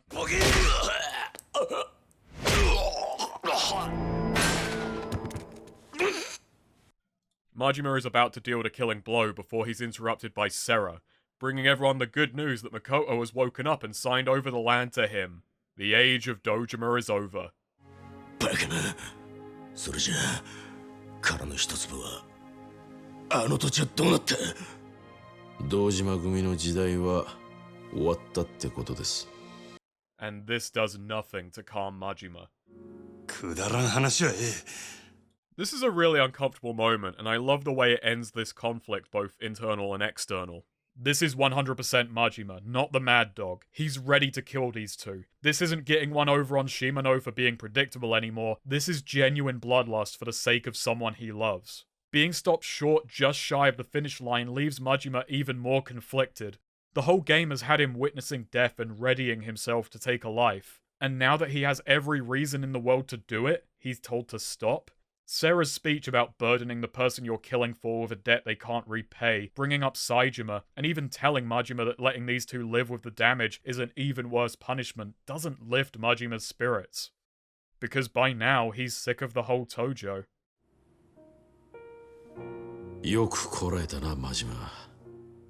俺を栄養に利用したっちゅうわけか。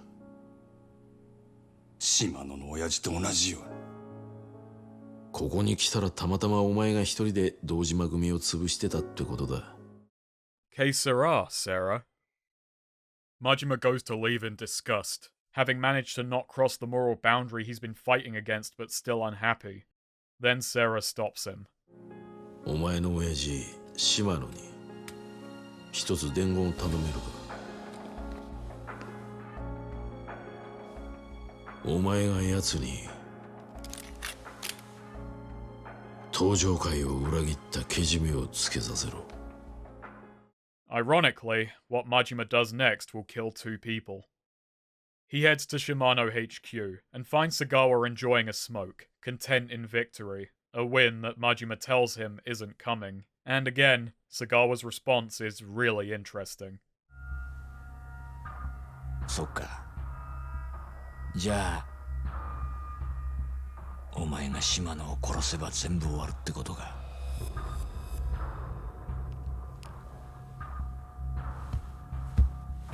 なあ。楽しかったよな。なんだかんだ言って俺ら。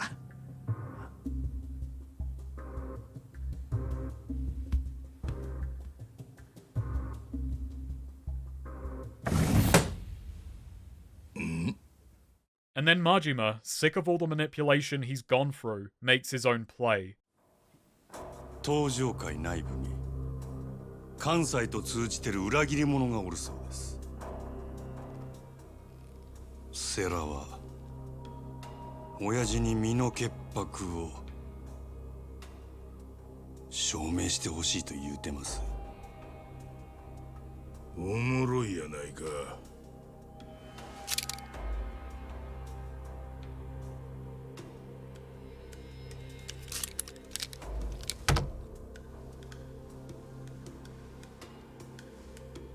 せやけど俺は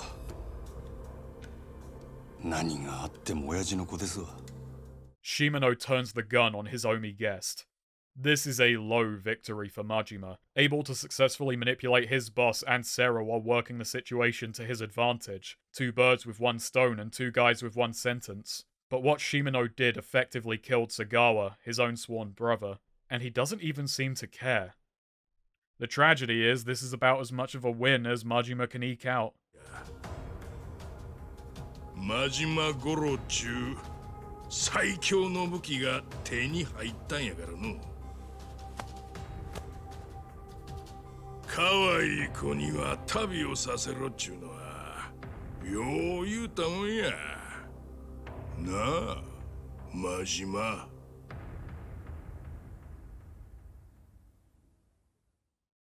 A month later, we see Nihara rubbing it in. 災難だったな、堂島。阿波野が死に、久世と渋沢も殺にパクられた。風間が無所から戻ったところで、今の堂島組はカムロ町の再開発どころじゃねえってことか。会長代行にはご心配をおかけしております。気にすることはね。The beginning of the Heisei era marks the end of the Sohei era.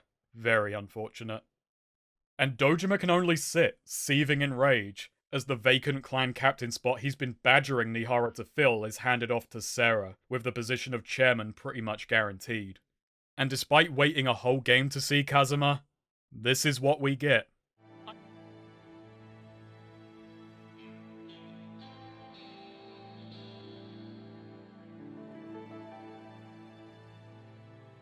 Yoく来たな。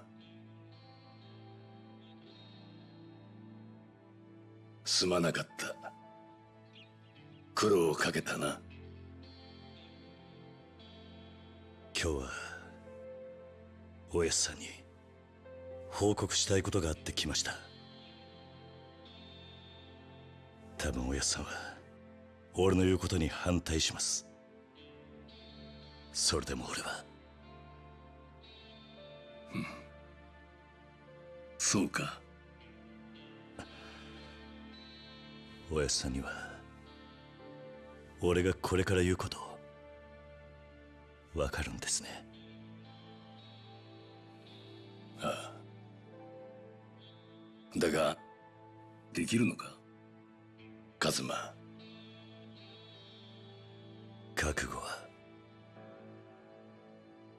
できてます。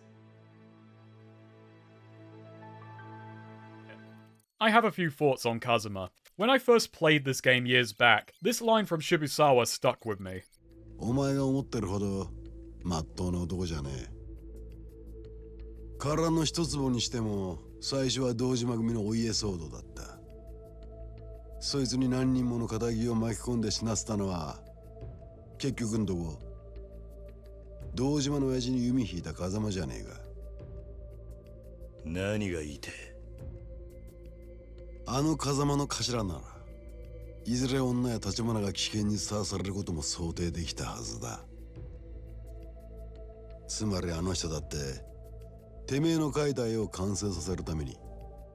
I was disappointed that Kiryu didn't have an answer and felt like the game hadn't done much with him. Like this was a total dodge because answering that question would go against events set in stone. Now, I feel quite different. It turns out this meme series is way too subtle for me.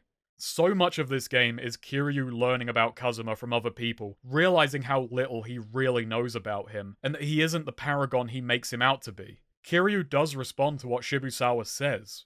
He just doesn't grace him with the answer. Kiryu doesn't end the game hating Kazuma, but deciding that from now on he's going to be his own man. He inherits his will to correct the Tojo, but not Kazuma's methods. And I think Kazuma knew this could happen, and that it was the last thing he wanted.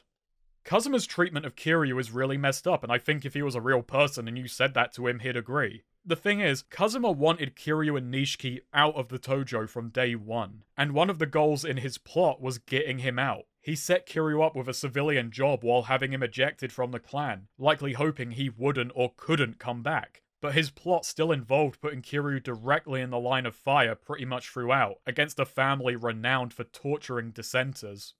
I do think Kazuma genuinely cares about Kiryu, but still has that cold Yakuza edge that allows him to risk his safety. The only thing his plan couldn't account for was Kiryu's reaction to these events, and Majima.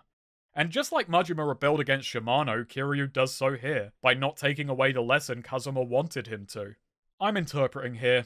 I say as if this hasn't been roughly 80% interpretation, but when Kazuma thinks Kiryu isn't cut out for this life, it's not that he lacks the qualities that would make a successful Yakuza, but that his kindness and personal code, which Kiryu inherited from how he imagined him, would lead to a life wasted cleaning up the clan without the ruthlessness for it to be easy. And Kazuma doesn't want him to bear that burden. More than that, his orphans are his orphans. For them to join the same line of work that had him murder their parents has to feel like salt in the wound. Though whether or not Kazuma deserves sympathy is a complicated question, and I don't think there's a perfect answer. I feel it was the right call to spend Zero making him even more ambiguous. After all, his mask slips away in the next chronological entry, and the theme of fatherhood takes center stage next game.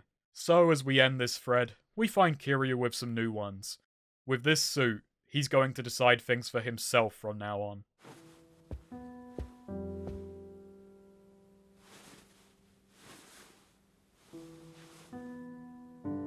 Are? It's not a happy or exciting note which plays as Kiryu finally dons his iconic suit, but an oddly somber one. しかもお前らしくないんじゃねえか? らしくねえか。でもらしさってのは自分で決めるもんだろう。じゃあ飯でも食いに行こうぜ。お前のおごりで。おう。カムロ町で一番いい肉食わせるとこで。でもよ。どうした？今日はあんまり持ち合わせが。てめえ！ The market's crashing, Nishiki, and so will you. A heartwarming ending. They've got 6 good years together. Majima, meanwhile, goes on a goodbye tour, seeing off Sagawa in his new getup. なんだそのへんてこなジャケットは。ほっとけや。俺は決めたんや。何が正しくて何が悪いかわからんこの街で誰よりも楽しく誰よりも狂った生き方したるってな。 This is their last meeting. Sagawa is slated to die for the actions Shimano took, not that Majima knows. In a very roundabout way, Majima is responsible for his death, but Sagawa is light-hearted and jovial. He treats Majima as an equal and doesn't joke at him, but with him. 関西で暴れたいときは連絡よこせ。そんなもんいらん。できることならもうあんたとは死ぬまで会わんでいたいもんや。確かにな。As Majima goes to make his exit, he turns and actually thanks Sagawa, saying that he's learned from his tenacity, how he never gives up, and he'll carry that with him. Sagawa has a pained expression, knowing the irony of the sentiment. Then Majima goes. あの世で待ってるぜ、マジマちゃん。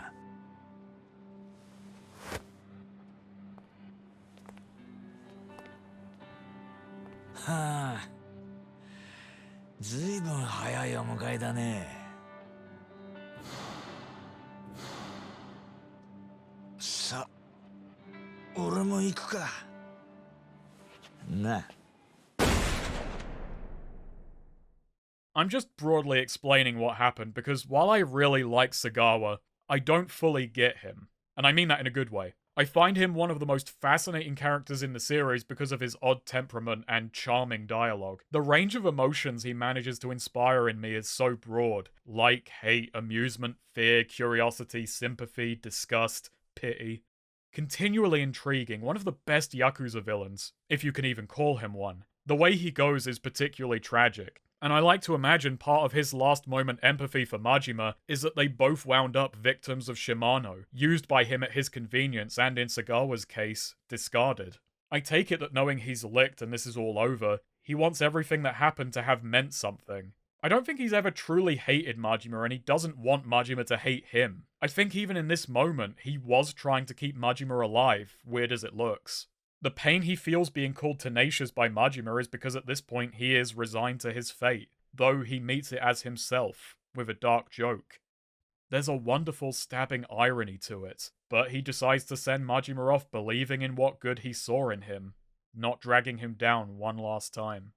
I'm sorry if you wanted something more concrete, but honestly what I like about Sagara is that I feel like I don't fully get him and never will. He's rude and annoying, he killed a cat, threatened to kill Majima, but I still wound up liking the guy and wanting to see him on screen and get more insight into what makes him tick. But he's 6 feet too deep for me. And what's up next is no less heartbreaking. We join Makoto out and about Kamurocho, her and a friend getting harassed by some goons. She defiantly stands up to them, clearly stronger than she was before. Sasa! やめて。これは傷害っつうんだぜ。落とし前つけてもらわねえとな。話なら聞く。その代わり私一人で。待ってて、すぐに助け呼んでくるから。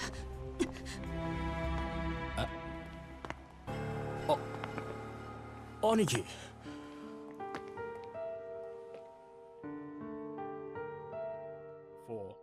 Fucking beautiful. Now she's intimidated. Majima's goons, feeling empowered with the boss around, say exactly the wrong thing. 天下のマジ。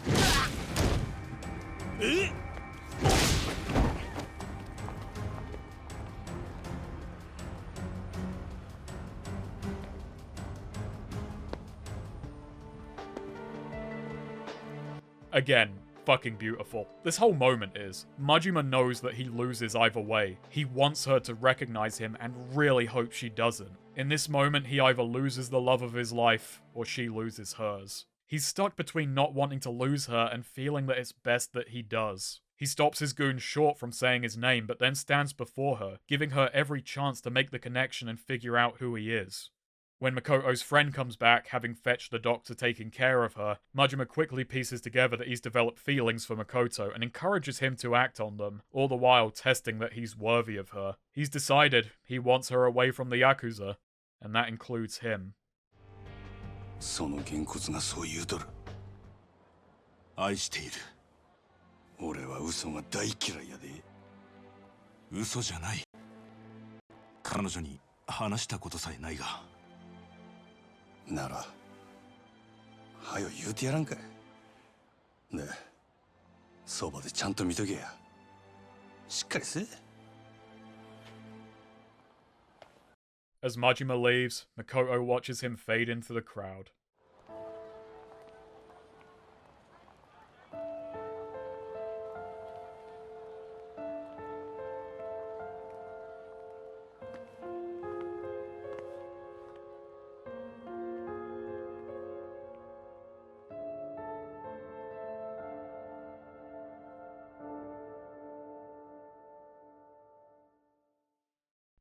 And later, as she leaves flowers on the empty lot, reminisces with her brother and remembers all the people who helped her, she hears a chime. まだお礼を言えていない人がいるの。ずっと一緒にいたのに、その人の名前も知らない。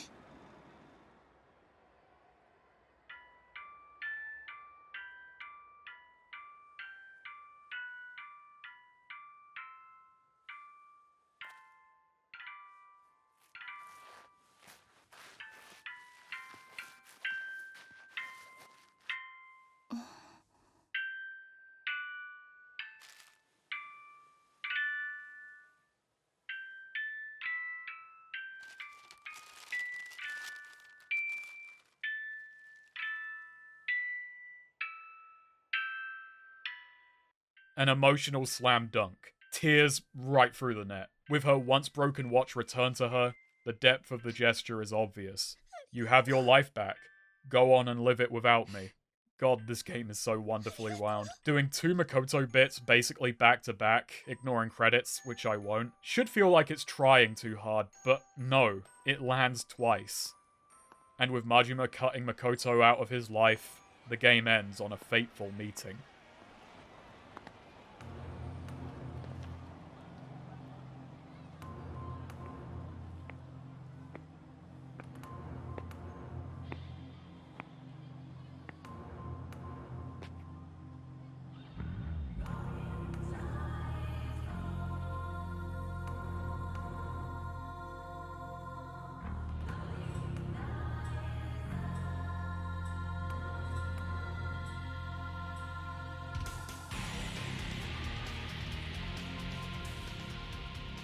Yo.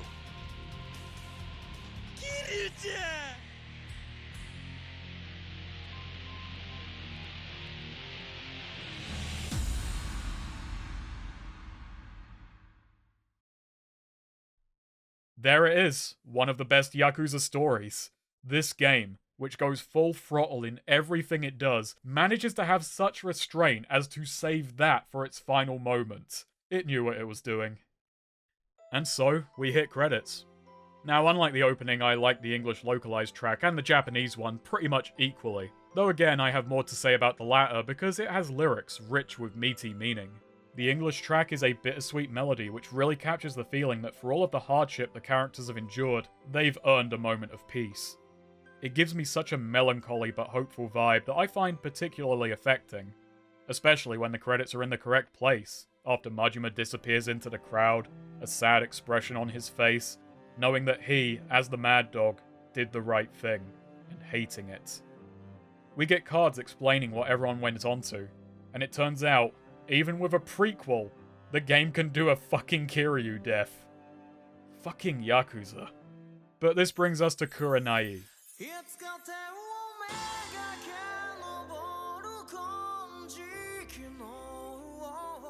Also by Shonen no Kaze and also translated by Hisanas. Kurenai is really interesting. It retains that melancholy tone, but where the localized track has a feeling of looking back and winding down to relax, Kurenai looks to the future, saying there's still things to worry about. And while it works for all of the characters, it best fits Nishikiyama of all people, foreshadowing his dark days ahead. I love the insights it provides and the way it captures Yakuza 0's competing emotions, making it a perfect capstone for the adventure and leaving the player with one last thing to chew on. Please go and listen to it for yourself, or nothing I'm about to say will make much sense. Plus, it's a really nice song besides all of this.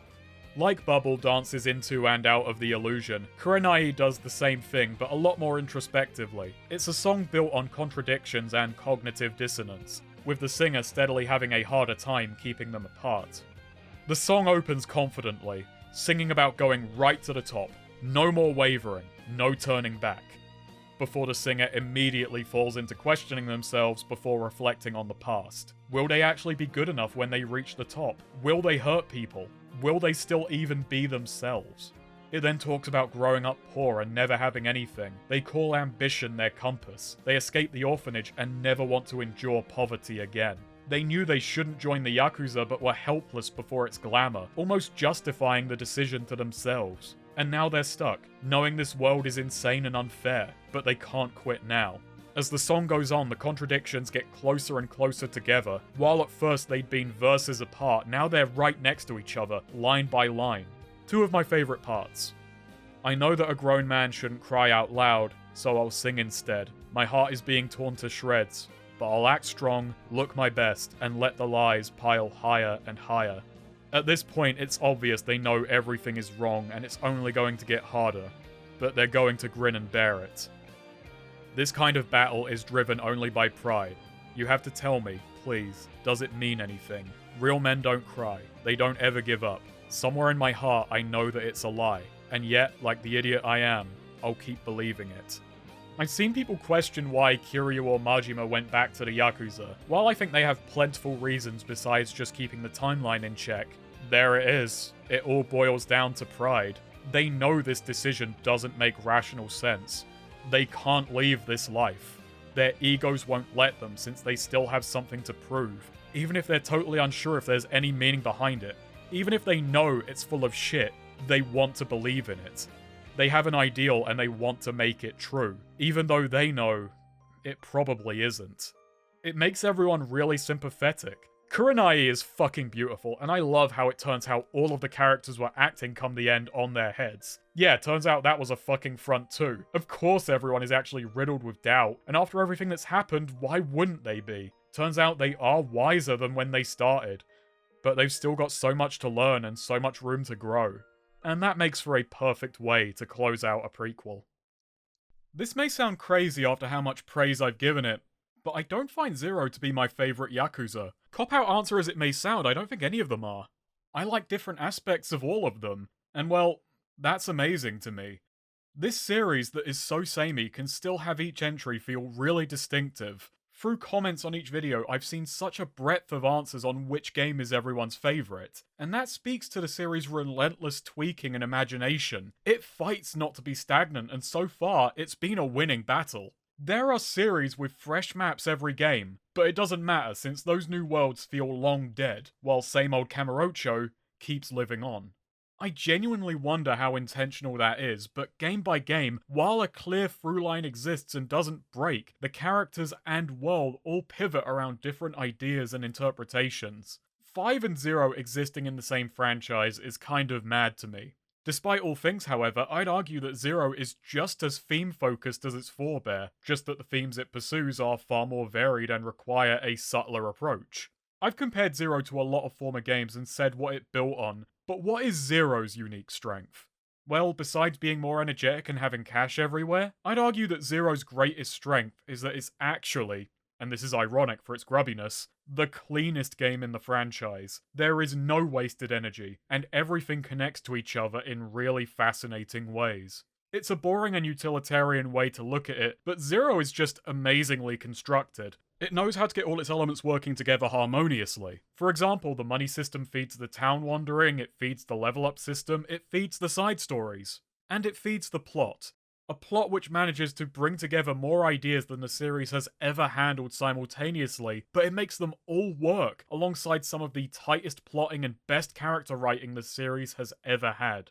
While I personally dislike it, I can't deny that the way it ties sub-stories into every facet of play gives each of them greater meaning, and those sub-stories work perfectly to give the game two distinct characters.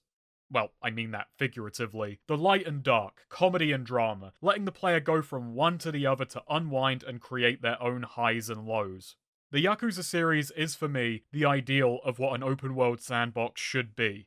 While I don't want every game to be built like this, I mean in its construction, where the systems are all complementary and lead to plentiful, interwoven surprises, compact and focused, where the player is free, but the world still feels like it's focused and has a point beyond just our jollies, without forgetting to let us indulge in said jollies. I don't want to sound condescending, though I'm from England, so I'm kind of cursed in that regard, but I don't think Yakuza gets enough credit for how genuinely brilliantly it is put together. I know it's done with love, but the outside image of the series is often the, whoa, bonkers Japanese series, and while there is that aspect to it, and it's not wrong to find some joy in that, it is also a really intelligently written and thoughtful crime drama with a lot of empathy and complex characters. I'll confess to occasionally being annoyed how little respect that side of the equation gets, and I do think some people have trouble separating that something can both be silly and serious. And I'd even argue that being able to do both is a sign of maturity and confidence. I even have in the past. As a prequel, it pays service to everything which came before, but does it in ways where if you see it, it's a genuine treat, and if you don't, it hardly matters. This, to me, is fan service done right, where it's not a distracting wink, but woven into something that stands up on its own merits. And the fact this is the one that catapulted the series out of niche status is testament to that. Best game in the franchise? Not to me, but I would never question why people would feel that way. It's a wonderful game for veterans and people new to the series. I'm only happy to see it bubble up, and it hasn't burst yet. Still, we're not quite done today. The following year, RGG Studios followed up. Now that they had a fresh audience with a prequel, why don't we transition them into the rest of the series proper? And so, we got Yakuza KIWAMI.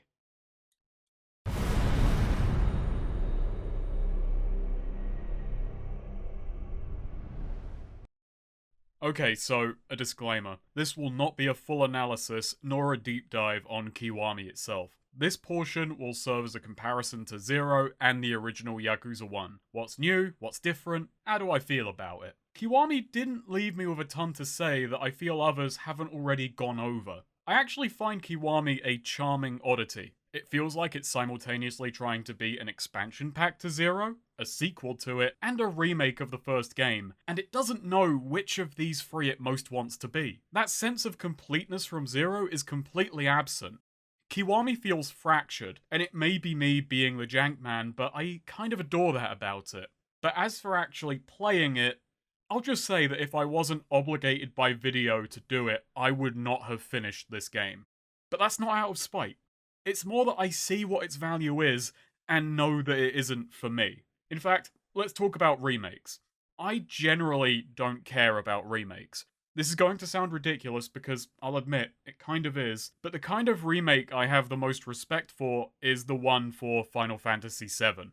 That's contentious, I know. It's nothing like the original, it goes batshit insane. But for me, as long as the original game is still decently available and can be played on modern hardware, a straight remake doesn't do anything for me.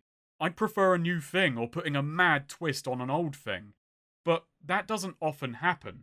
I also don't care much about graphics, so things looking new and sparkly don't do anything for me. And in a few cases, better graphics mean nothing if they can't recapture the art style or misunderstand what made the old look work, in spite of less technically impressive graphics. Case in point, I prefer the tone of the original Yakuza 1. It has a vibe this one cannot recapture. I'm not entirely knocking KIWAMI for that. The PS2 original gets some of its atmosphere from its limitations. The era's graphics feel dirtier. The need to split the city into chunks with fixed camera angles skews the size and feel of the map, making it feel claustrophobic and winding, like Kiryu is a rat in an urban maze. It's kind of unfamiliar. The third-person view in KIWAMI makes you feel more in control of your surroundings, which is great for smooth controls, but also seriously undermines that feeling of threat and alienation. But that's also down to it being the 8th time we've been here. Also, in a more business-minded sense, I find that the games which would most benefit from a remake hardly ever get them. Because what gets remade isn't dictated by companies going, hey, this was a good idea we couldn't quite get right, let's give it another go. It's mostly, oh, this sold well, it will sell well again. 'Cause that's business, and so a potentially good game remains unmade. I'm also not really nostalgic, and I'm into emulation, so remakes just don't mean anything to me. I'm more into new experiences than reliving old ones. Now, before you comment, don't get me wrong, I don't hate remakes, and I understand why my viewpoint isn't the common one. It's for the best that it isn't. And it's great when new people get to experience an old game that they may have missed. I'm talking from my position, which I know is an uncommon one, which doesn't need catering for. It's just how I feel. Okay, so back to KIWAMI. Coming off of 0, Kiryu cannot come across as he did when this actually was his first story. For all the original called him the Dragon of Dojima, you can't know how much that means. He's still one guy against a conspiracy. Now we've seen how far this one guy can go. It does add to the drama in some ways, harms it in others. It's hilarious that Nishiki thinks this piddly amount of punks can put down pops, but on the other hand, Nishiki's motivation born of jealousy is a lot more apparent and stronger. There's the core issue with KIWAMI. It knows it can't replicate the old grit, but it also has no choice but to try, and that creates a disconnect that it cannot shake. I forgot how much of the original Yakuza had Kiryu wandering around with his hands in his pockets. It implies a guardedness and cool old guy persona that didn't really last long, replaced by Kiryu's signature confident stride and openness. It works for this story and this time in Kiryu's life, but it still really stood out to me. Kiryu strikes a lot of people, but he never strikes me as a hands-in-pockets kind of guy. It's a lot of little things like that. First entry ideas that didn't survive into the sequels, and feel natural in the original game, but stick out in a remake. The intro now has a lengthy segment showing us how Kiryu got Yumi's ring. I understand its narrative utility, make the ring and Yumi more apparent and important to the player so they'll stick around longer in their heads come the finale. This comes at the cost of pacing, and since it's shunted between scenes of a much faster paced narrative written 10 years ago when the series' tone was very different, it's more memorable for how out of place it is than what it's really trying to do. Some objectives are also like this, but without that narrative utility. KIWAMI is stretched out for no good reason. I also love Shinji here. While Zero tried to give old characters new depths, KIWAMI instead revels in Shinji's love of them, making him an absolute poonhound thinking Kiryu is getting repeated rub and tugs, while the only thing getting pulled is the pacing. The fact it's written like a sub-story makes it stand out in all of the strangest ways. It doesn't suit the tone of the actual story, and the chapters which do feel like diversions also aren't written this way. It actually undermines a lot about the ring, like this shot where Kiryu is staring at it after deciding to give his life for niche keys, and I'm just thinking, man, Shinji's out there blasting rope. The presentation of the narrative itself is endearingly uncanny. The stilted animations and general short pace of the scenes with frequent fade to blacks are because these are PS2 animation rigs and are paced for limitations which no longer exist. Some scenes are awkwardly extended to lighten the original's darker tone or justify a new mechanic. This may just be me having played the originals, but the inserts are obvious and jarring. They don't smoothly blend in a way which makes this feel more in line with the series' ever-changing tone. They instead highlight how different the series used to be in a way which isn't complementary to the old or the new. This brings me to KIWAMI's Shakedown, the Majima Everywhere, or ME system. Majima, now acting like Nishitani, is a weird trickster inventing reasons for Kiryu to fight him.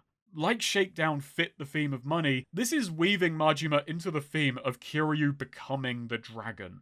Problem is, creating the dragon drags on. You fight Majima over and over again to slowly rebuild Kiryu's original style. I respect the intent. As the system expands, Majima gains a creative suite of ambushes. The city feels dangerous and surprising in a way it rarely ever does, and it has a fun edge. I suppose this sort of replaces that threat I talked about earlier, but it's attached to the wacky stabby man, and the charm fades very quickly. It's really funny. It's a system built on surprise, but that surprise leads to endless repetition. Shakedown felt like a cat and mouse game. Majima feels like Schrodinger's cat. As in, a bullshit experiment. For every inventive set piece it throws at you, there are tens of generic encounters, a good deal of which you have little chance to avoid. Shakedown was charming in its simplicity. ME is the perfect acronym for a system that is so incredibly fatiguing. It also completely undermines Majima's 2 scripted battles. So, the funniest fucking scene in the entire series exists in KIWAMI. In the original, Majima is stabbed defending Kiryu. When you next face Majima, after some time uncertain how he's doing, he's bandaged up. Thanks to the new Majima Everywhere system, I found him hanging about moments after his stabbing, no worse for wear. Just a little worn out and not in the mood for a fight, and can't imagine why. So, to make sure he's still in bandages when he needed to be, even though, if you think about it, he doesn't actually need to be anymore, moments before the Shangri-La battle, Majima calls you to the pier, better known as the docks. You fight some jobbers, Majima is shot, and Kiryu doesn't give a fuck.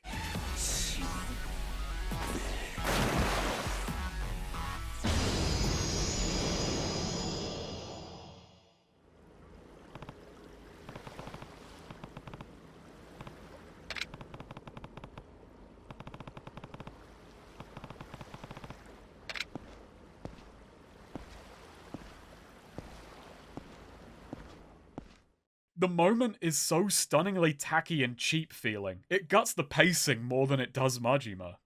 Later on, after killing Shimano, you get a text saying, "You might think I'd be upset, but it's alright." I don't much like Majima in this game, mechanically or narratively. I also can't imagine he's actually enjoying our battles much by the time I get the Tiger Drop. So, let's talk about that. Building the legend is a clever mechanical throwback. In the original game, you begin with an incomplete combo. Kiryu feels sluggish and awkward, and you really feel him grow. While I like this conceptually, I imagine RGG knew no one would like to actually relive that experience. So they smartly fought to recapture the essence of it, but in a more palatable way. You start with Zero styles which are all serviceable and easy to use, yet Kiryu still goes through that old mechanical arc. If you persist with the training, it culminates with a style that eclipses the other 3 in power and control. And that's an amazing way to go about it. It makes Brawler, Rush, and Beast feel like training wheels which Kiryu grows out of, and you grow along with him. But God, is the process of getting there monotonous. I must have put over 10, maybe 20 hours into fighting Majima and grinding at the Colosseum, and that got me about half of the upgrades. And Dragon Style still felt awful and stilted by this stage. What a fantastic mechanical throwback, making it feel as wank as it did in 2005. Truly, the nostalgia I don't care much about. While I'm going over this, I do actually think KIWAMI has the best combat in the series overall, wasted on poor encounter design and held back by a few annoying decisions. There's a new system of unlocks, which let you quick swap styles after certain actions. This does just as much, if not more thematically, for the idea of Kiryu becoming more well-rounded and whole, while opening doors for great combo potential. The red heat system returns, and with it comes free stance-based power-ups where you expend your heat for temporary speed, damage, or knockdown resistance. You can pump your damage and then dish out insane tiger drops, or boost your speed then switch to beast. It's great stuff. The enemy AI has been reworked, this was true in Zero as well, to make fishing for gap closers trickier, making counters feel more earned. The timing on the knockback feels tighter and less like a crutch. These are all fine additions, they make you work harder, but you have the tools to work harder. Kiryu is smooth as butter, and that butter is spread on sandpaper. KIWAMI is like an old-fashioned expansion pack, as in, hey, you beat the base game, so you're up for a challenge. Zero's hard difficulty is easier than KIWAMI's normal, and I don't think it has very satisfying balancing. You have pitiful damage for much of the game alongside some incredibly obnoxious bosses, and this shit.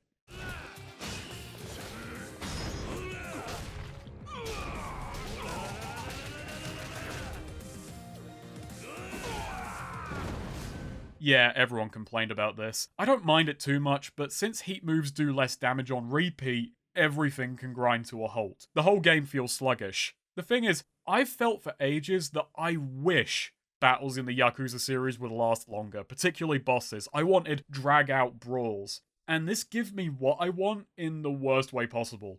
Here's the funniest thing. I wanted the final boss to feel like a slugfest. I wanted a nice, almost cinematic, extended battle for Nishiki. But when I realized that he could just out-heal my damage output endlessly,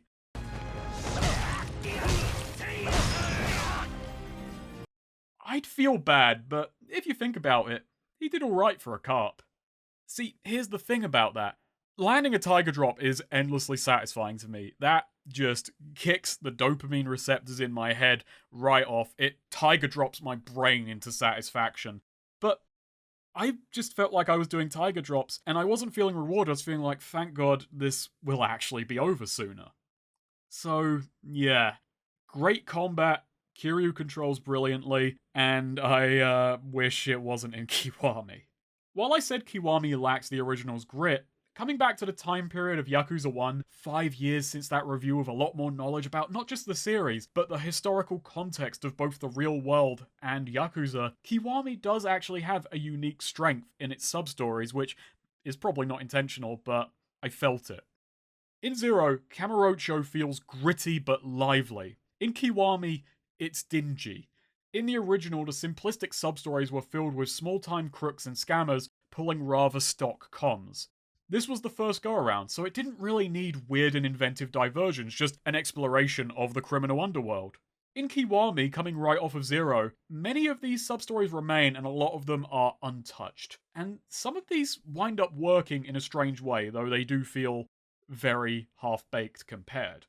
It makes the city feel meaner. The strength of the Tojo and the Dojima have waned. All of the petty criminals they must have once scared off now have no reason to steer clear. This is no longer the piss-yellow paradise the Tojo once ran.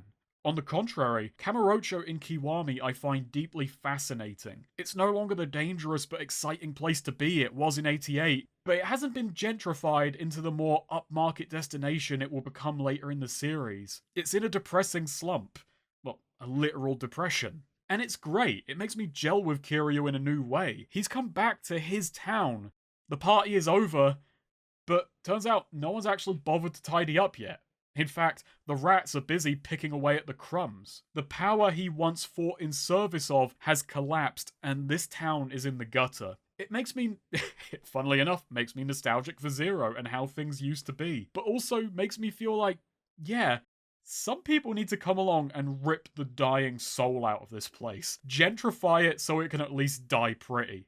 It gives everything a sense of melancholy that, whether or not it's intentional, I really adore. And I was told that most of what I just said was obvious to a Japanese audience who knew the state of Kabukicho and had experienced the lost decade, so nothing I said was fresh in an Eastern perspective. That aside, a lot of the old sub-stories have been updated, and it is a real mixed bag. Some of them update half well. They feel a little stilted and lack the imagination and energy of Zero's, but they're a good effort. Others kind of irritate me. They take a really dull story and whack an unearned moral on the end.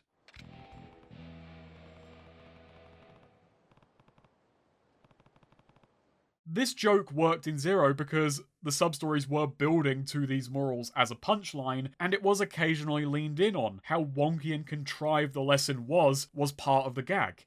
Here it feels like a disjointed, cynical attempt at earnestness, like someone got it in their heads that, oh, these sub-stories end with morals, right? Yeah, just whack one on. It's robotic in a way that feels ingenuine. Structurally, I do think KIWAMI corrects from Zero in a few ways. The sub-stories are more spread out, less annoying, if only thanks to the absence of disco and the telephone club, though still tied to side activities. I do like the small series of sub-stories included in the lead-up to Yayoi's confrontation, which flesh out the events of the plot a little, detailing the fake Mizuki and how Sarah's attempt on Kiryu's life was actually a bid to take him off limits from other assassination attempts. These are good additions. They flesh out the core narrative a little in ways I appreciate. So I'm a series vet with an admittedly overly romantic take on a lot of this stuff. So I'm going to ask people who started at Zero and went on to KIWAMI, how did you feel about the sub-stories in this game? I know there are a few that are pretty good, there are some original to KIWAMI, but I'm curious how sharp the decline in quality and inventiveness felt to newcomers, if you even felt that at all. No judgment. Pocket Circuit is good, and back. Love in Heart is still shut, and they reworked Catfight Club into Mesu King, the only thing of note in the arcades. Oh, Boxelios, my precious. So, Mesu King. It's now a sort of card battler where you pick your bug and their moves. The sub-story battles you go through are pretty clever in that they're all about figuring out your opponent's tells, but I wasn't enjoying this much more, and when I read a tooltip telling me not to waste my life, I took its advice. The biggest feeling I get with KIWAMI is that it's a 30-hour game trying to be 50. It could be that I need a break so I don't burn out on Yakuza, but look at my playtime in Zero. I didn't feel like I was stretched exactly, but that I'd had my fun and I was done. I was ready to call it in. Compared to KIWAMI and God, it's not even half the time, and I feel like I got tired and decided to just end it. I had what my mate James, Hot Cider, calls the race car moment, where the game stops being all that fun, so you just speed towards the finish line. Okay, so one last thing to talk about. Nishiki's expanded story. Again, a bit crap. But not completely. It has some good moments tossed into a tale I don't think needed to be told. It's a story that I realized I'd have preferred not knowing. One quickly establishes Nishiki's jealousy and his dying little sister, so in the interim it's understandable that he could break. But one failed to really give a great sense of how close Kiryu and Nishiki once were.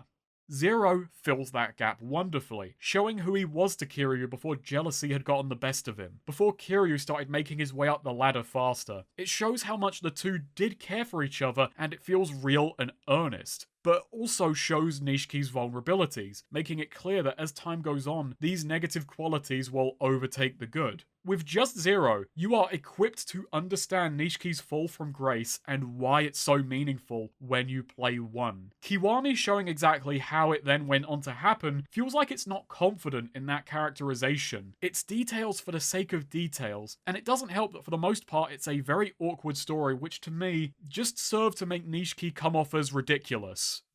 The first scene in particular already irks me. Shortly after Kiryu's arrest, Nishiki eavesdrops on some goons, and they start bad-mouthing him in a manner that feels contrived to me. Nishiki's issue was existing in Kiryu's shadow, but it feels like the whole world is in on some sick joke at his expense, so everyone knows to endlessly needle him about it, to mention it in his presence. I get that Kiryu was the rising star and Nishiki the face, but the guy still took part in the consortium raid and was involved in taking down the 3 lieutenants. The whole world conspires to call Nishiki useless in ways that feel unnatural even by the series' melodramatic standards. Because by the end of Zero, his reputation should be far from useless. Pretty bloody dangerous, as a matter of fact. Maybe these lot threw their guns into the sea, embarrassed as Nishikiyama whiffed all of his shots. I have no idea. This moment with Reina does it best, where she, in a moment of grief, wishes Nishiki had done more, and he accuses her of calling him useless. I think it's stronger when presented as an inner conflict, something which Nishiki imagines other people thinking of him, instead of something the whole world rubs in his face over and over again on the regular, the knobhead Nishiki. The beat feels belaboured. That said, I do like that over time, while the Tojo don't exactly love the Dojima dropper, or at least the person they think it is, Kiryu does become a legend of another kind. People talk about Sohei's end for years. The underworld was shook up by this action. So even as Nishiki climbs the ranks, he can't climb out of Kiryu's shadow. He's not allowed to exist independently from him, or violence. That's strong. To that end, there is some powerful irony in Kazuma signing off on the Nishikiyama family so that when Kiryu returns to the Yakuza, Akira could host him. And he at first reacts with glee at the thought of being able to take his brother back in, before coming to begrudge Kiryu for his actions. That's a really deft bit of storytelling.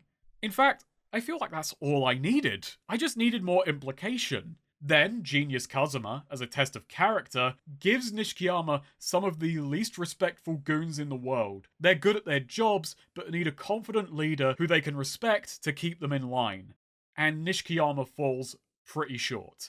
I think age was starting to get to dad at this point because this was a boneheaded decision all around. What really topples Nishiki is losing his sister. And again, the reveal of how it happened felt gratuitous to me. Nishikiyama begs his goon Matsuhige to do anything to get the money, not telling him what it's for. What he does gets the money, but winds up tanking Nishiki's rep, and the doctor he was slipping the cash to slipped away. クソみてえなやつにも頭下げて死ぬ気で金を用意したってのに今までの時間は一体何だったんだ。もう優子には時間がねえってのに。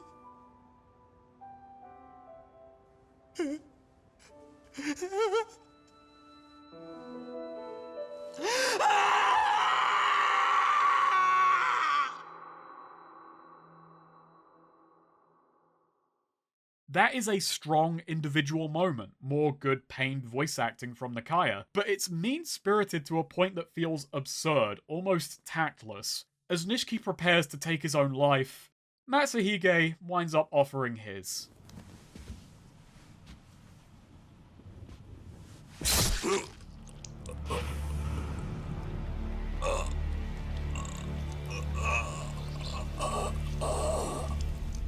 Dojima組長をやったのはこの俺だ。覚えとけ。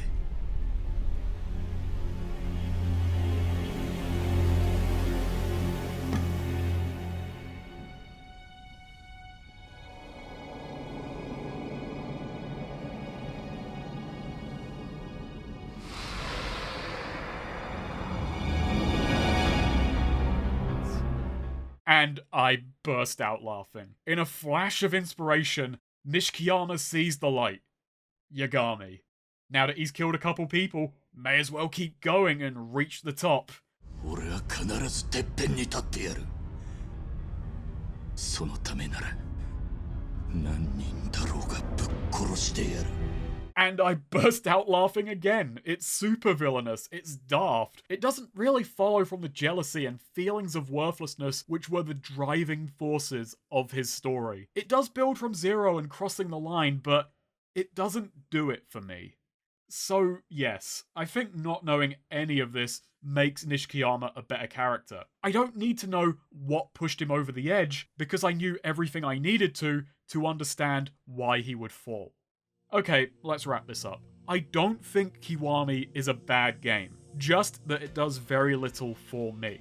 Yakuza 1 is old and some would say outdated, though I'm not a fan of that kind of terminology. It's definitely clunkier, it controls worse, and on a technical level, the graphics are inferior. It hasn't figured out what the series will be because it's not a series yet, but I still think it's a charming game, and for a fan, if you can get your hands on it, worth experiencing just to see how everything got started. Appreciate the changes from these early days, the older, grimmer tone, and the more straightforward gangster story. And with a recent restoration patch, you don't even have to deal with the dub, even though I think it's funny. It has a confidence that KIWAMI lacks. KIWAMI is more modern, controls better, and technically the graphics are nicer, but I think it's equally unsure what it's meant to be within the series. I do still think it's a charming game, but that charm feels a lot more born from it coming off as floundering and desperate to figure out which of 3 hats it most wants to wear. And that charm often gives way to tedium. It wants to marry the old and the new, and it's a shotgun wedding. They are not a happy couple. If you like KIWAMI, I don't have anything against that. I hope you can understand why it's not really for me. I spoke at the end of Zero about fan service. I don't much care for fan service for its own sake. I like it to feel in service of what's actually going on, of a new story or of its own story. And KIWAMI doesn't quite match Zero on that front either. So, that's where it ends. Thank you to everyone for watching. We'll be doing some easier projects for a bit before moving on to 6, likely next year. If you enjoyed this video and want to support these videos, please spread them around. If you want to support me more directly, I have a Patreon and a Ko-Fi. Patreon supporters are flying past right now. Everyone gets thanked. Everyone gets access to a Patreon Discord if you're interested. Just PM me on Patreon when you join. $3 gets access to my scripts and notes, and $5 gets access to Afterthought videos where I answer the questions of people in that tier. This was Yakuza 0, the place of oath. And KIWAMI, which means extreme.